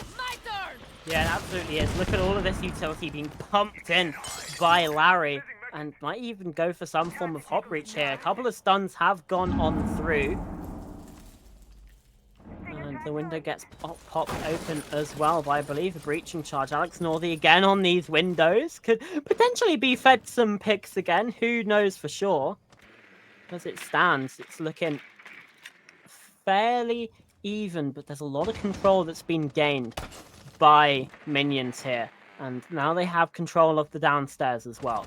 If Hog Rider can manage to get through this main lobby completely undetected, well, he doesn't. He doesn't. There you go. That's the answer. I see the vision. He does a little jiggle peek with a knife to bait out a bit of gunfire. There's no gunfire, so he assumes it's clear. Very good trigger discipline from Disbury. Well, trigger discipline, or the peak wasn't wide enough from Hog Rider. Either way, nice play from Disbury. He coys onto the fact that Hog Rider has gone there every single round. He just holds the angle really safe, almost a one-way with the amount of cover you get, and gets into that opening pick. Luckily for LDL, this attack hasn't really moved either. So once you get that opening pick, you can just play trades here, and Eli doesn't even need to trade. Just gets one. 5v3 now is still the attacker just waiting for something to happen, and they're trying to collect these kills, but they're just getting outgunned as Madara gets another 5 versus 2 now, as eventually Jay Laney does something, but it's just too little too late here, Cameron. Or is it? Or is it? I'm gonna shut up. I'm gonna shut up. 2v2. Zachary, though, does take the swing onto Jay Laney. Jay Laney was low on HP anyway. Sacred now always spotted one player. He's going to go for this rotation. I think he's managed to slip the net. Crossfire has been removed, but so has the attacking player, Zachary. Just, oh, lovely shot on the swing. But it's the dreaded 3-3. Mm-hmm. Oh boy, oh no. It's possible that Minions don't win 4 here. I mean, they're defending Bank with Monty Hibana bans and Solace, Azami, and Fenrir all up. So I wouldn't bet money on them not winning 4 rounds, but again, it's still possible. LDL could just pull out some absolute heaters of attacking rounds here, get us up to overtime, maybe even take it in regulation. It's still possible. But again, we're already seeing Minions willing to take these advantages when they're given. Bringing this Azami, bringing this Solace here. So do LDL just not see that these operators are available, Cameron? Because that's genuinely what it seems like. I didn't think we saw a single bit of Azami play in that first half, and immediately Minions are bringing it out. Immediately just realizing the value this operator provides and being able to reinforce positions and then reinforce them by just placing another barricade down. It's the key difference between Azami and Castle. Once one of those Castle barricades on the double window is broken, no one's going to try and put another one up. But with a Cable barricade, you can just quick peek, throw it, and then go back to doing something else. It's so much less risky. And yet we just didn't see it used at all by LDL. So already just seeing key compositional differences between these teams that make me believe that Minions should be pretty comfortable on this half. It's the same thing on Nighthaven Labs. It's exactly the same sort of story. The compositions that we saw from Minions just seem so much more, I don't want to say like intelligent, like I'm calling LDL dumb, but they certainly had their finger on the pulse a lot more in terms of the meta, in terms of the bans that we'd seen. So it does worry me a little bit for what we could potentially see coming through on this second half, because well, we had that first half. However, Alex Nordy has gone down inside of lobby, so at least that's a positive start for LGL. Eli with the opener, and it's a 5v4. Crucially as well, the Solace is down. Yeah, so that really makes the 9 plant a lot more difficult here. Also allows for more thorough and safe drone work from the attacking side still. They've got to actually execute on the site, which is something we continually saw minions kind of struggle with, kind of stall over when it was their turn to attack here, without that backstab coming in from Spiral, which I would imagine is being watched by one of these players, seeing as Hog Rider just loved that spot. Instead, Hog Rider does get taken out by Axie. It's a 5v3. LDL making the site look incredibly winnable on the attack here, with Jay Lin getting taken down as LDL might just sprung to life here, Cameron. It's a 5v1, looking like a flawless start to their attacks. And indeed it is. Larry taken down. I guess they're trying to shut us up with how critical we've been. That was a very nice attack, just isolating those first picks. Can they keep it going, though? Was it just a flash in the pan? Yeah, that's always, I think, the risk, considering what we know minions can do, how well minions play, and again, that's not to take anything away from LDL, but I was going to say they seem to have their finger on the pulse a lot more. We saw those operators coming through, but no. Castle, Wamai, Frost, Malusi, and Legion. So they're taking a leap out of the LDL playbook, which is ACOG. I mean, if it worked for them, you know, if it ain't Yeah. Blake, don't fix it, maybe. They're just going with the Did it work for them? They only got 3 rounds. Well, they won 2 out of their 3 on the top 4. So This is there's something there. There's definitely something there, but 5 seconds remaining. again, it's just bizarre that these matches we're not seeing the Attackers are very heading out. clearly broken operators instead of just favoring consistent gunfight potential with those ACOGs. So it better work. That's all I'm saying. They better get some long-range kills, or else I'm gonna be critical of it. If they don't win this defense, I'm gonna be critical of them not using these defenders. So that's your warning. I know this is 3 minutes behind in terms of time, but that was your warning, minions. Yeah. Let's see, do they heed that warning? Or do they fall foul to some of the same mistakes that we saw on Nighthaven Labs before Linards Defense League? Obviously, yeah, like you said, 2 of those rounds out of the 3 they played up here were in fact won by the defense playing this sort of comp. So, you know, it's not the worst, but nor is it the best. Again, I'd like to see something like an Azami just over the Fenrir and Solis. Those 2 didn't work out. Maybe try a different broken operator. However, Larry has found the opening pick, taking down Madara. So, you know what? Maybe this is the play. Just take some gunfights and just win them out. Although Eli looking like she wants to find some sort of response. Alex Nordy taking down incredibly low from that long range. Because, let's face it, the attack tend to have better weaponry, better scopes than the defense do. Disbury proving that right. He's got an ACOG of his own, and it's also on an AK-12. Yeah, AK-12 just there it a is. little bit more powerful than the C1, I'd say, and a little bit more powerful than the T5 as well, as Disbury gets another. We're once again just seeing these players rewarded for holding on these rappel angles. We saw a similar case last half, and it doesn't seem like minions have learned from their mistakes, or I guess their successes when they were on the attack. Instead, they're just offering themselves up to be picked apart from these windows. All on Larry here, who's picked apart from, I guess the Skylight's another window. You could classify it as a window. It's a vertical window. Sacred and Alex Nordy alone in a 2v4 now. Alex Nordy gets 1. He can maybe isolate this player on Spiral too, and that makes things a lot more winnable. But Axie, a little bit too fast on the trigger there compared to Sacred, and Eli gets Alex. It's it's actually really quite one-sided. It's looking like these attacks have been far better than Minions' early efforts anyway. LDL, they dare I say, they might have learned from their previous bank match. Incredible stuff. This just this is such a peculiar map though that I'm watching unfold in front of me, because from that first half, everything should have was pointing to Minions being the clear favourites, running away with it. There were a couple rounds where LGL shouldn't have won, and by some sort of miracle did. There were clear moments where the mental got in the way of LDL, particularly thinking about that very winnable clutch from Madara on the basement, and just instead decides to start dancing instead. So there's a lot of those moments where you think Minions look like by far the better team, and suddenly they have no idea what's going on the top floor. That's fine. Now we're in the basement. It is that similar story of it's a tale of two halves of a game of Siege. Yeah, I'm liking this this lineup from Minions defense this time. It's very clearly playing towards a a timer win condition, right?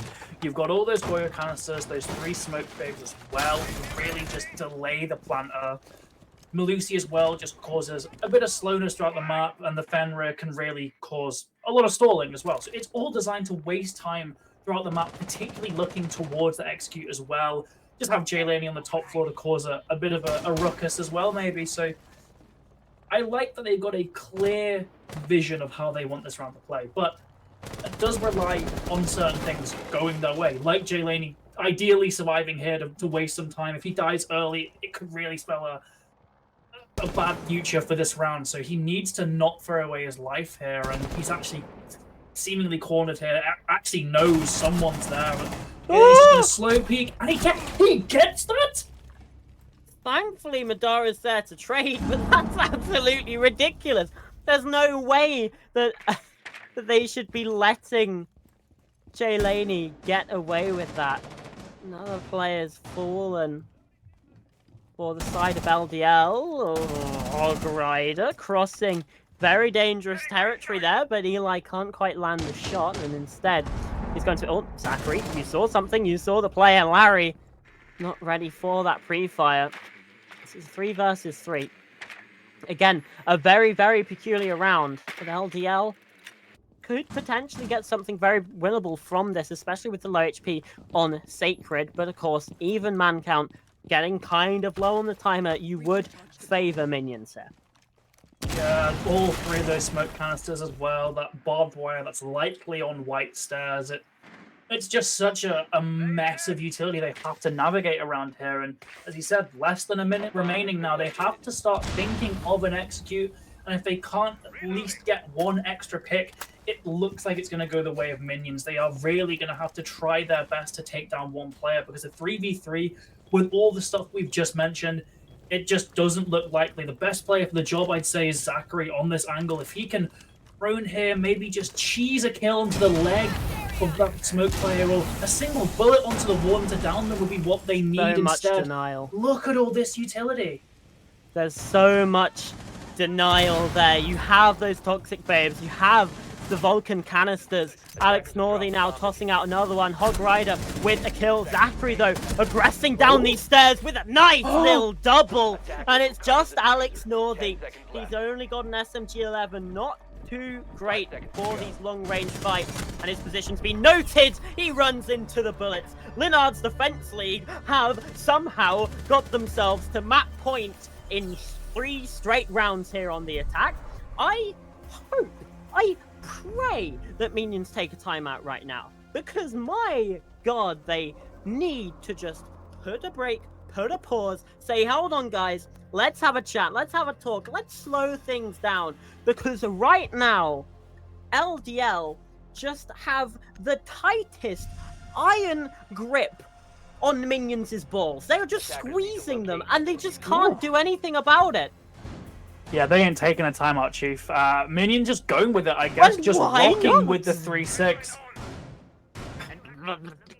It seems like, I would say a key mistake on this Minions half so far was re-attempting second floor on that first try. I think the best course of action, if I were Minions, is you go second floor, you then go basement, and then you lose them both, and you think, okay, we can take a timeout. because then it's only 3-5. I understand them not wanting to take a timeout at 3-5 in the match you've seen, because you're taking a timeout after 2 second floor defenses. There's nothing you can really sort of take away from that.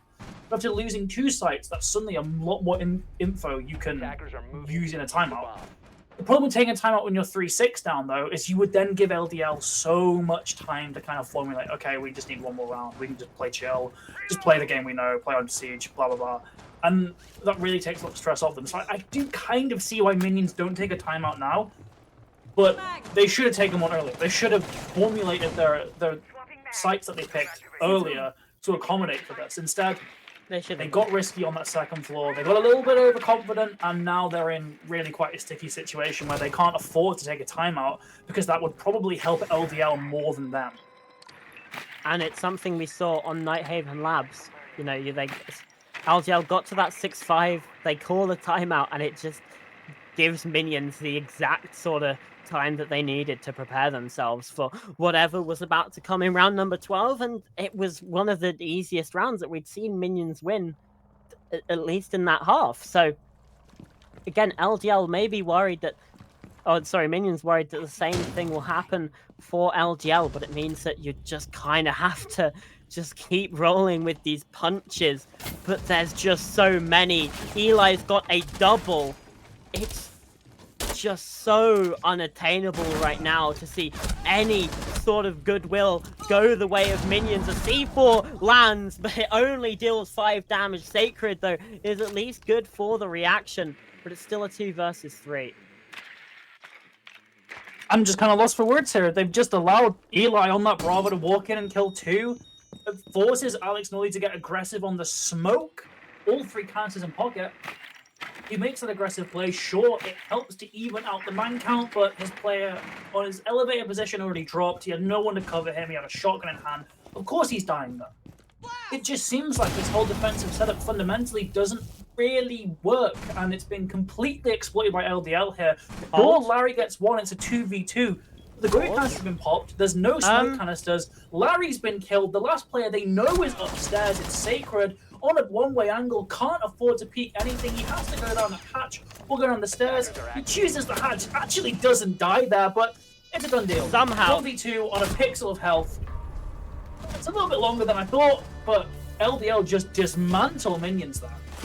Yeah, 7 rounds to 3. We said that Minions had to roll with the punches, but it was the knockout blow from Linards Defense League to take us to map 3. It's our it's our first map 3 of this entire playoffs bracket, of this finals bracket here in the low bracket. It's been all some fairly swift 2-0s actually, as it turns out. But hey, Yeah. LDL, they get the round. They get us all the way to map 3, and it's going to be Oregon. We said this is going to be a good leveler. This is going to be a good middle ground between these teams. They're both going to have to show everything that they have, because, again, at the end of that next map, one of those teams is going to be going home. But just have to wait a little bit longer to see who that will be. We're going to toss it to a very quick break. And when we come back, it's Oregon on the cards. See you in a few.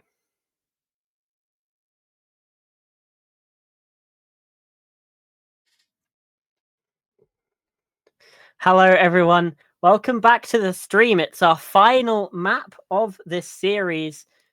It's Oregon, between these two teams, Minions and LDL.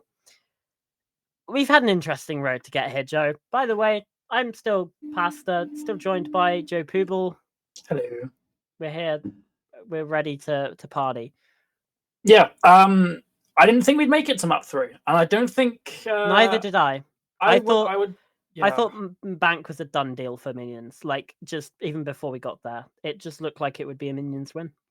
I'd guess that a lot of people watching would probably think that those first 2 maps would just be a bit too insurmountable. Obviously, Minions got to start on defense on Nighthaven, and then they got to do the rematch on Bank, which they won against LDL last time. So LDL were definitely fighting an uphill battle. It was a bit too uphill on Nighthaven, but on Bank, they really just slaughtered them once we had that side swap. Those attacking rounds, flawless 4 attacking rounds, really dismantling Minions' setups there. So We're here on Oregon. We're here on the map that both of these teams really seem to favor the most. You go back on Wikipedia, you look through basically any of the matches these guys have played in ESA Cup.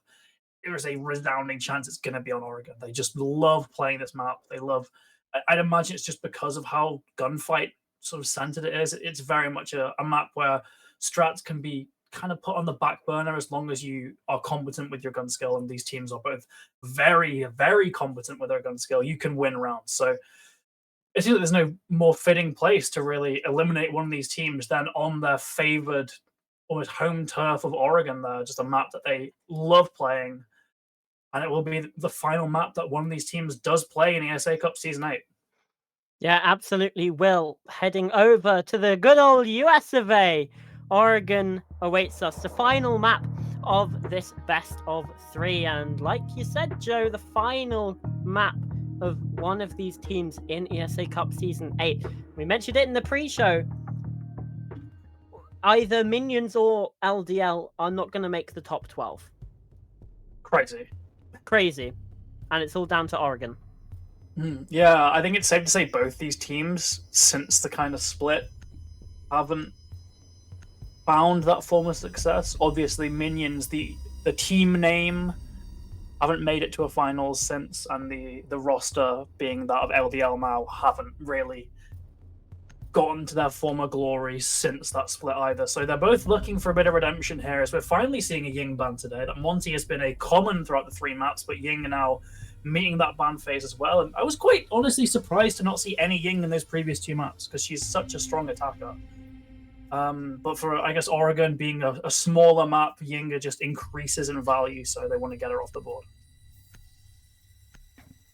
Yeah, she absolutely does. Solace as well going, not really a surprise. This is more of a standard, traditional ban phase that we might see, but obviously there's still chance that LDL are just going to pick something completely crazy, bonkers, ridiculous. But it should be either Fenrir or Azami. Maybe Mirror or Valkyrie, we'll see.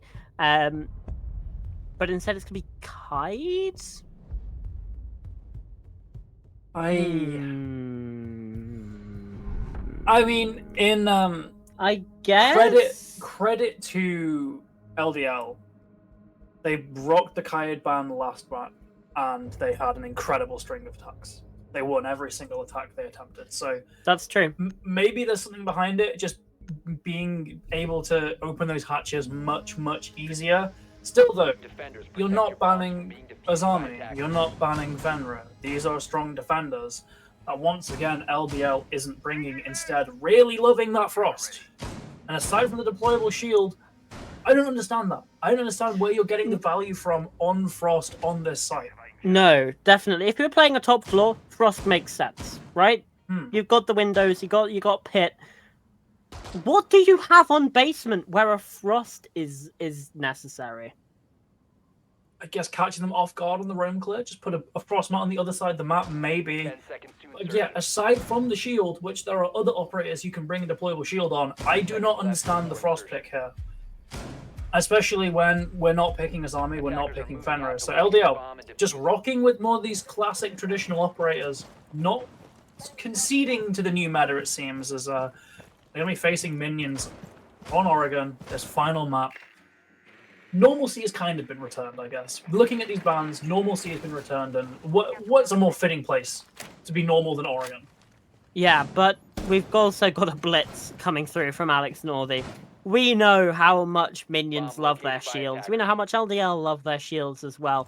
I'm not surprised to be seeing a blitz, especially with the removal of the Montaigne. I mean, it's especially for Minions. The shields are a specialty. Golem Molo be proud. And Alex, they're going to see some sort of fast take. I assume it'll be through blue, as most sort of blitz pushes tend to be through that sort of area of the map. And we can see, yeah, he's gearing up for this sort of push. Everything is screaming that classic rush. Here comes the train, Ninor rushing through. And they're starting to clear that utility as well. I think that's going to go off, but no, the C4 from Axie He's read that so well. And again, we're seeing Alex Northey finding very little impact on the blitz. At least there's a trade from Jay Laney, but still it's a Attackers drop the 4v4. diffuser. Yeah, and crucially, they haven't cleared out that elbow position at all. We've still got Axie, we've still got that SAS shotgun holding down that mid-range. Larry's dropped, very risky play there, doesn't pay off. Madara gets 2, in fact. Jay Laney still could potentially cause issues, gets another towards Laundry side, and with Sacred on that Flores towards Bunker, no chance against that SAS shotgun though. Axie gets one, Zachary gets the final one, and well, LDL starting off very, very strong here. I said LDL could win this in 3. They'd have to get to Oregon to win it. There was no chance they'd win both those first 2 maps, but here on Oregon, here on that same map that they've won so many series as before, they're starting off pretty strong, Cameron. Yeah, and let's face it, when we said, oh, LDL in 3, we said that expecting Minions to win Bank. We said that going, if LDL are gonna win this series, they're gonna have to win on Nighthaven. They didn't. It all looked lost, but they've brought it back. And now they have the lead in what I think might be the first time in this entire series. They have the overall lead now here on Oregon, tied on maps but ahead in rounds. It's advantage to LDL, and now they come up to this top floor. Indeed it is. Not as fortified a site as the basement, but still very, very strong. Allows for... I did have a bit of a frog voice though. They've switched away from the frost going up to the top floor from the basement. Attackers must locate and defuse a bomb. Just let them roll with it. They won last round. They won last round. I think we've got to just let them roll with it until it doesn't work. The utility hasn't seemed to be a major focus from these defenses. Again, as we said, guns. strats take a bit of a backseat on Oregon. Utility take a bit of a backseat. It's a map that really favors just taking a lot of gunfights and winning them, right? It's not really the kind of classic siege you'd expect. Sorry, just takes time to I don't know what... Jay Laney gets an... When did Jay pass over Laney... to you. I don't know what's even happening here. I think I'm just as baffled as you are. Yeah, I think so. Attackers have dropped the bomb diffuser.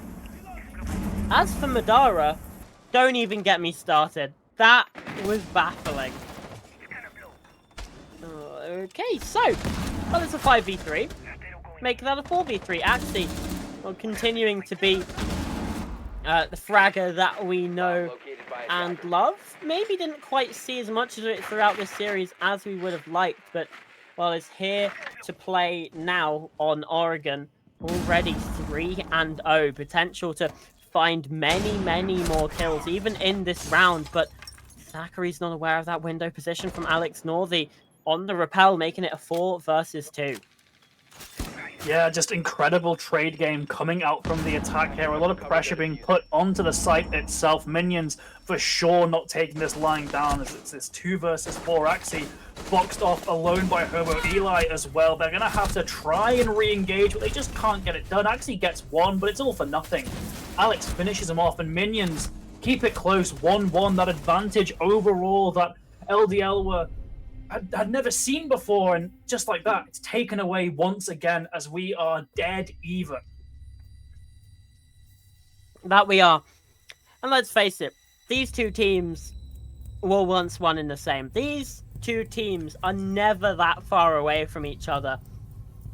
They have the rivalry, they have the history, they are always just punch for punch, blow for blow. And we can see it again here, re-attempting the top floor. Completely tied even on maps, tied even on rounds now here in the decider. Again, there's nothing to separate these teams.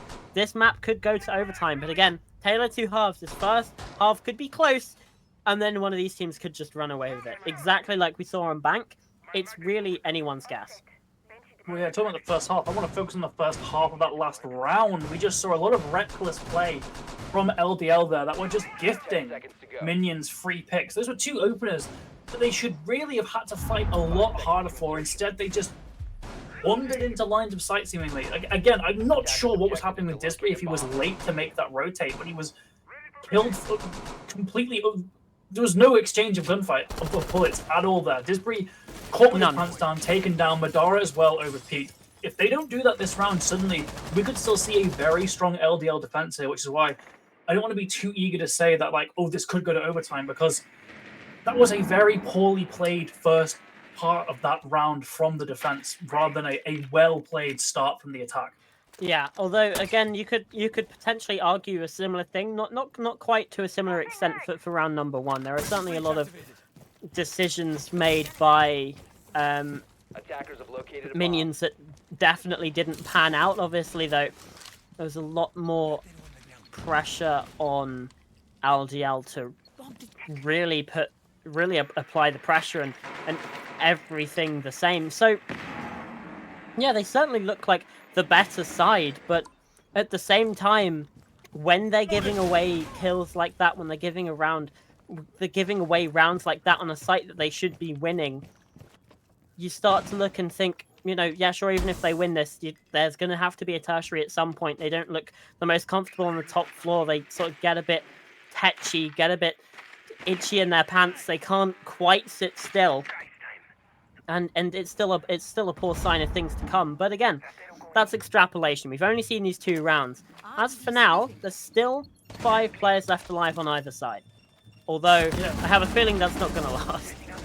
Disbury, again, just caught completely off guard, this time from Sacred. Larry does pay in the trade, though, and Sacred's position at the top of white will be thoroughly noted thanks to that Malusi wub, but still, it's not even a dead even man count, as another player just caught off guard. The defenders not keeping track of the angles that they've lost as the attack once again are in this man advantage situation. And this isn't Nighthaven, this is Oregon. Man advantage can really be the difference between winning and losing a round here, so it's all up to LDL to play exceptionally here, and Zachary does just that, taking down Sacred. But Jay Laney again here to make these trades happen. Axie taken down, 3v2, 1-man advantage for the attack once again, but this time they double down. Zachary on the floor, 1 versus 3. Madara versus 3 of these attackers. Madara versus the world, essentially, on not even full HP, taken down by Jay Laney, and what looked to be a pretty solid attack again just crumbles under the pressure of these minions' attacks.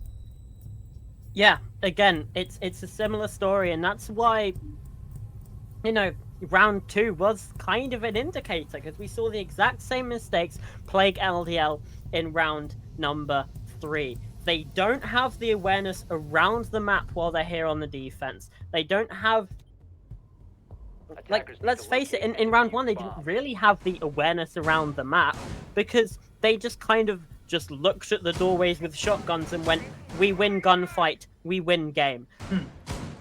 They're like, there wasn't much cognitively happening to win that round the last time we saw this basement site. And again, as soon as the thoughts have to happen, it kind of goes away a little bit. That might be a bit harsh.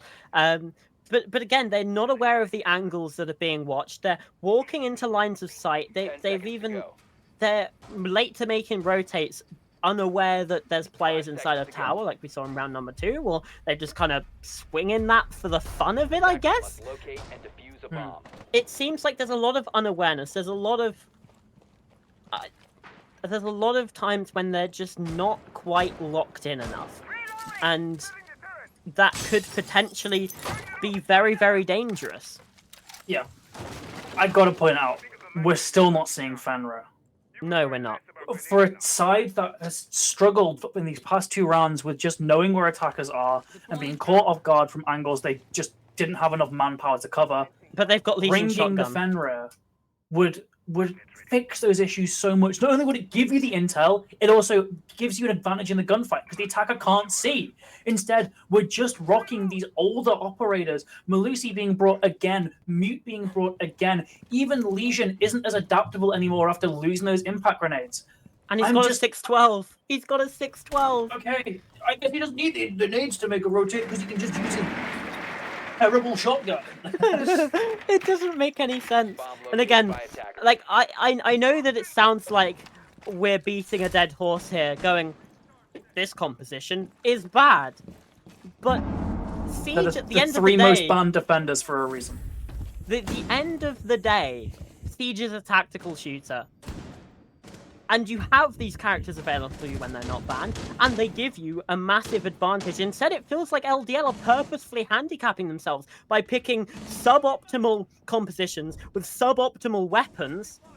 But this gunfight could still be a 1-1. Disbury using that positioning. He was aware of Sacred's position, and he's able to play ahead of it. Unfortunately, not that much happening in terms of the drone work for Minions. And this time, again, swing upon swing upon swing, but this time Minions can't punish it. Larry's left alone in a 1 versus 5. Is this going to be another flawless round? Absolutely not. Axie's got no clue where he's looking. Madara at least gets 1, but again, just a lack of awareness means the team loses a round. And this time, it's Minions. I think I could count on one hand the amount of times I've seen a team get to their execute in Oregon with 7 drones left. They just didn't use them. There were so many opportunities there where a drone would have maybe not changed the full outcome of the round, but it would have made leaps and bounds to help the attack there. Droning tower stairs. Immediately you see a Warden shotgun. Okay, we can just pre-fire him, kill him, or go somewhere else. Oh, we can drone through Freezer. Okay, they're playing holes on Freezer. There's another guy playing in Freezer. We can just kill him or go somewhere else. Instead, 7 drones not being utilized at all by the attack when it really came to the execute. And I'm just baffled. Honestly, truly baffled. It seems like Minions are the thing that is holding Minions back on these attacks. They were pretty good, really good on these second floor attacks, and even on their basement attacks. They've been the ones making the mistakes. I don't think I've seen Minions get truly outplayed on this map, despite it being 2-2. It's just their own, I guess, arrogance, cockiness, ego. Is ego the enemy once again here? Because they're just pushing things without ticking all the boxes, without doing all their usual steps here. It might be the pressure of it being a map 3. It might be the comfort of it being Oregon. But either way, this is not the siege you want to see for Minions. They could be 4-0 up on their attacks right now. They absolutely could. Just a really, really sloppy game from both these teams on Oregon. So let's see. Can there be improvements? We're already seeing some of this utility being used on the top floor, and this is what we know. Disbury, though, is trying to play ahead of this. Brilliant awareness there. Something that we criticized the lack of. And Madara also finds a pick. It's a 5 versus 3 for this defense. And let's see. Can they hold on to this lead? There's already been a minute gone. But there's some decent play. This is not quite the best hold there. Just some of those grenade physics not quite working out in the favor of Larry there, which is unfortunate. But hey, it is what it is. Yeah, best course of action now for the attackers, trying to isolate one of these picks. But look at LDL's positioning. They've all come back to site now. They don't want to even risk one of their members getting caught off on their own. If anyone is killed, there will certainly be a trade coming through here. They're playing such a passive game style now that they've gotten not just 1 but 2 picks. 5 versus 3 is such a monumental advantage, especially when you're now just playing behind your setup. It doesn't matter that Disbury's on half health. If he dies, at least 2 players can swing and get that refrag. It's just being beautifully played. Beautiful demonstration of patience there. Sure, Madara gets a little aggressive there, going for the impact trick, and does end up getting taken down. But look at that. Alex Northey taken down. The Hog Rider gets 1, and Larry's still on his feet, but the attackers just have to funnel their way through these doorways now. As long as Eli doesn't miss his shots, it's all but done here. Hog Rider wants to get the... Okay, wow. Hog Rider gets Eli, not looking at him at all, but a 1v2. Having to walk through this doorway will no doubt have a Fenrir activated. Who'd have thought when you pick the good operators, you're this close to winning? Who'd have thought that? It's honestly crazy. Hog Rider as well tries to push in, but there's the crossfire. There's the swing from Axie.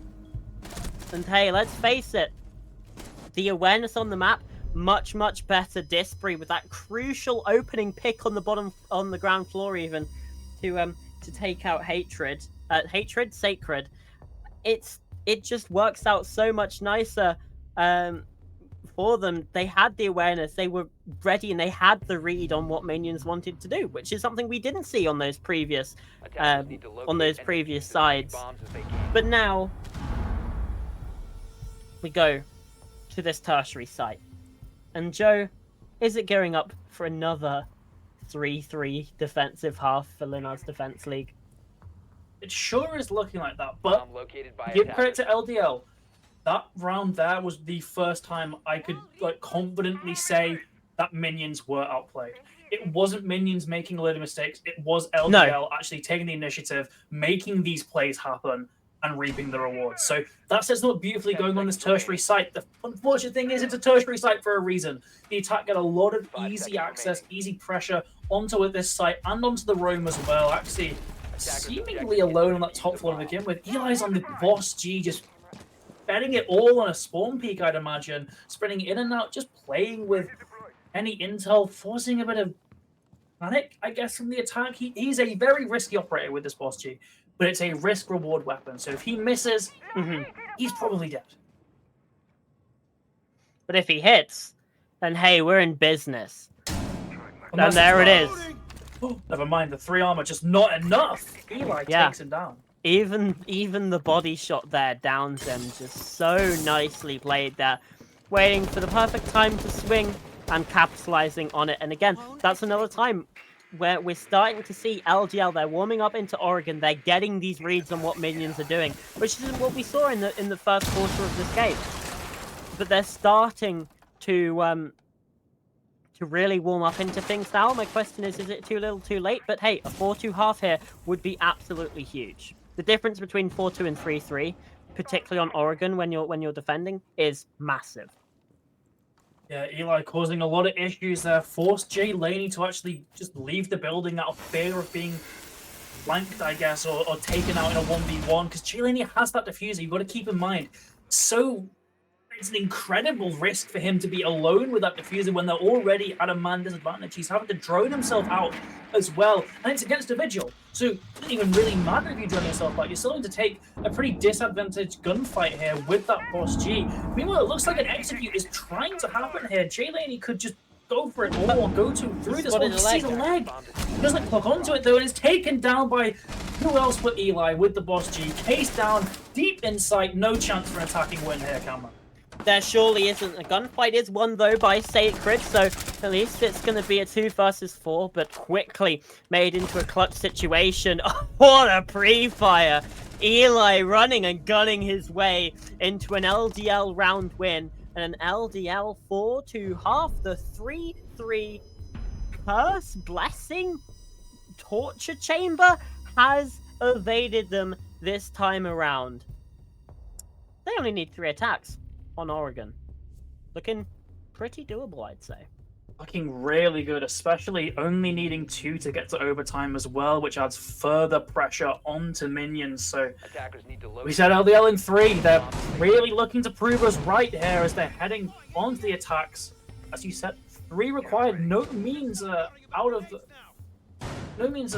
unlikely occurrence here on Oregon with how, again, gunfight focused it is. It's not based entirely around strategies. If you can just find an opening, get a couple picks, you can likely win a round. So they just need to put a lot of faith in their gun skill, still play as a team. Don't be sending odd, just single players out to say go for a vigil with a boss G and then ignore them and die, I guess, trying to fight someone else on site. Instead, play together, drone in your entries, just play nice, standard siege. And again, they're kind of favored here because, sure, there's an zombie on side, but there's no Fenrir. So their entries are going to be pretty unimpeded for the most part. So LDL, they've got a pretty good chance to actually further their lead here, get it to a 5-2, if they can beat the defense on this top floor. Yeah, absolutely. The frost being brought along is going to be a bit of an obstacle, but it's nothing that they can't deal with some decent drone work. And I mean, we saw on Bank the attacks from LDL looked super solid. So, you know, I don't have a doubt that drone work should be coming through and should be able to spot out these frost mats and other such nefarious bits of defender utility that might stand in the way of a successful round. Yeah, just doing the usual prep work here. Interesting to see that wall fully reinforced. They're playing a heavy into controlling pit, but they're sacrificing a bit of aggression they can put on Master, which allows for Disbury just put that thermite charge onto the wall, allow for a bit of easier access towards that main stairs. They don't have to cross into a line of sight anymore, and then get the other one onto that closet wall. So a bit of a more laid-back defense here from the side of Minions. You can't really blame them being 2-4 down, but it has cost them in that map control, allowing for 2 very easy thermite charges. Yeah, it absolutely is going to be at least somewhat difficult here, but you know, you've got quite heavy stack. Zachary now looking to find some new angle of approach. They need to be wary of that bottom floor. Axie with the catch on to Jay Laney.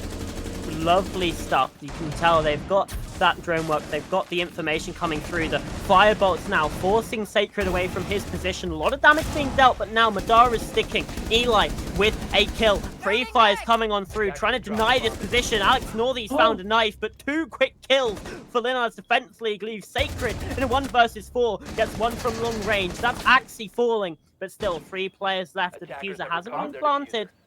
And that could be a potential win condition now, but Eli's down low. The boss G, he loves this gun, doesn't he? But this time it's on the attack. Ridiculous stuff. And he's just starting on him at this point. LDL with a 5-2 lead even. Just completely missed that he was still using the boss G, this time under the Ivy. And he just makes it work, I guess. A classic example of that setup being used against the defense. Eli can just prone behind that barrier. Nothing that Axie can really do to play around that other than make a prediction, make a read, or not Axie, it was a Sacred, that was it. Nothing he can really do aside from just swing, try his best, but the barricade used against him.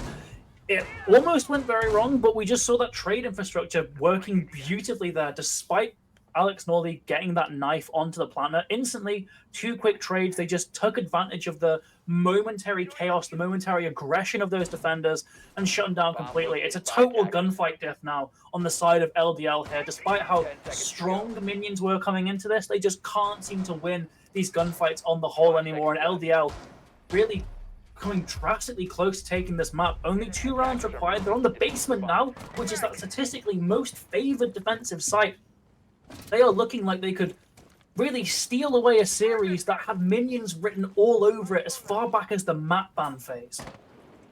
Yeah, it absolutely did. Alex Northy, though, is playing the Fenrir, so again, at least with this defensive composition that we see, the operators being selected, Minions certainly seem to be picking something that's a little bit more favorable. But again, it comes down to these gunfights, like we saw on Bank, like we've been seeing these past 7 rounds here on Oregon. If you don't win the gunfights, it doesn't matter how good your strategy is. It doesn't matter how well you're playing. If you don't land those shots, there's nothing you can do.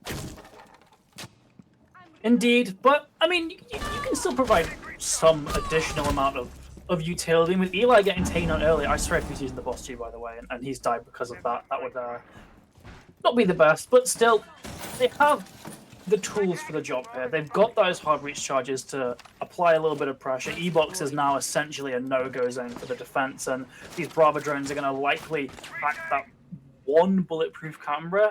This is maybe one of those few times where you would maybe prefer a Twitch with the mirror in play, a mirror operator that has been, I believe, banned in those first 2 maps, or at least not used in Nighthaven Labs. So Twitch might have been the better shot here, but using it for those Malusi Banshees, the bulletproof cameras, the Bravo can be a very good tool to deal with them. And there is a late trade. Jay Laney taken down, but that's a Jaeger. All his utility is used up in the first 40 seconds of the round. So not an ideal trade at all. Axie almost gets one to Hog Rider, and Sacred ends up getting one, but Hog Rider immediately traded. There's over-aggression again being punished, Cameron. Sacred, though, taken very, very low. 1 bullet puts him on the floor, so there's still potential, but a random spray through the smoke from Alex Northy, just putting all his prayers into that shot, brings it to a 2v2, and it's actually looking quite winnable now for the attack. As Alex is down, it's all on Larry here on the mirror, but his position might not be known. Again, kills through walls, kills through smokes. There is a shot. The pre-fire comes through from Axie. He does land it. It looked a little bit whiffy, but it's fine. It's all good. And again, the attacks from this LDL side looking incredible. All on the trades. All on the trades. It's as simple as that. Once they find a weak point, they'll quickly get that pick and then fall back. And then they'll play as a team. They can just play the numbers advantage continually. And sure, it's a little bit risky. It's all relying on Axie, who even has a bit of a whiff there, but still ends up getting those 2 picks. Fantastic from LDL here. And Minions, you just can't imagine what they're going through here. Again, it looked so winnable so early on, and now on a map that they love playing, they've played so much, they are getting schooled here. 6-2. LDL need 1 more round. Minions would need 4 in a row. The pressure's on them. And that's even only just to get to overtime. Just exactly. Alex Northey is a champion. He has won with this LDL roster before when they were all minions. So if there's any time to activate that champion buff, it is now. He needs to really steady the ship here and steer them towards success, or else they're out. And ESA Cup Season 8 will be saying goodbye to minions. Absolutely will. Now, heading into this potentially final round here. Round number 9. Hog Rider inside of Elbow. He's just trying to get some of this utility away. In fact, it's the RC Rotero of Madara that's going to take that down. But as it stands, still a 5v5. But slowly encroaching on towards the site. Indeed they are. This slow kind of sweeping push we've seen work wonders for LDL here as Madara trying to dislodge that elbow player. Still that shield is standing, Cameron. So the point I'm really thinking of now is, when are they going to call it quits and go somewhere else? Or are they just going to try and brute force it, really? A warden behind a shield can be such a difficult threat to deal with because you have to get rid of him. You can't just block his vision because nothing can block his vision. You have to get rid of him or to go somewhere else. I really think they should just be going somewhere else here. Frieza should be open for the taking as long as they deal with that player who actually seems to be creeping in from kitchen. There is a flank coming in. Axie really just needs to be aware of that as the rest of these defensive players getting much more aggressive here. You can tell they're stepping up in their time of need, but Hog Rider just can't win a gunfight to save his life. Madara gets the finish with the Flores drone. Jay Laney does take this as his time to strike, but it might just be too late. They've swarmed into sight. The Boss G again takes down another camera, and it's a 1v4. Jay Laney now sitting above, but he spotted this player. The drop's going to come through. Surely they heard it, but Jay Laney still is good for 1. In the 1 versus 3, it looks so damn impossible, but there's another kill. They said that Alex Northey made this LGL squad, but minions meet their makers. It's Linards Defense League to win out, to push on forwards. Minions, they go home. Unbelievable stuff from LDL. They fought back, incredible adversity on map 1. Bank, 3-3 half, demolish minions when they're attacking. Same story here on Oregon. I do not believe it.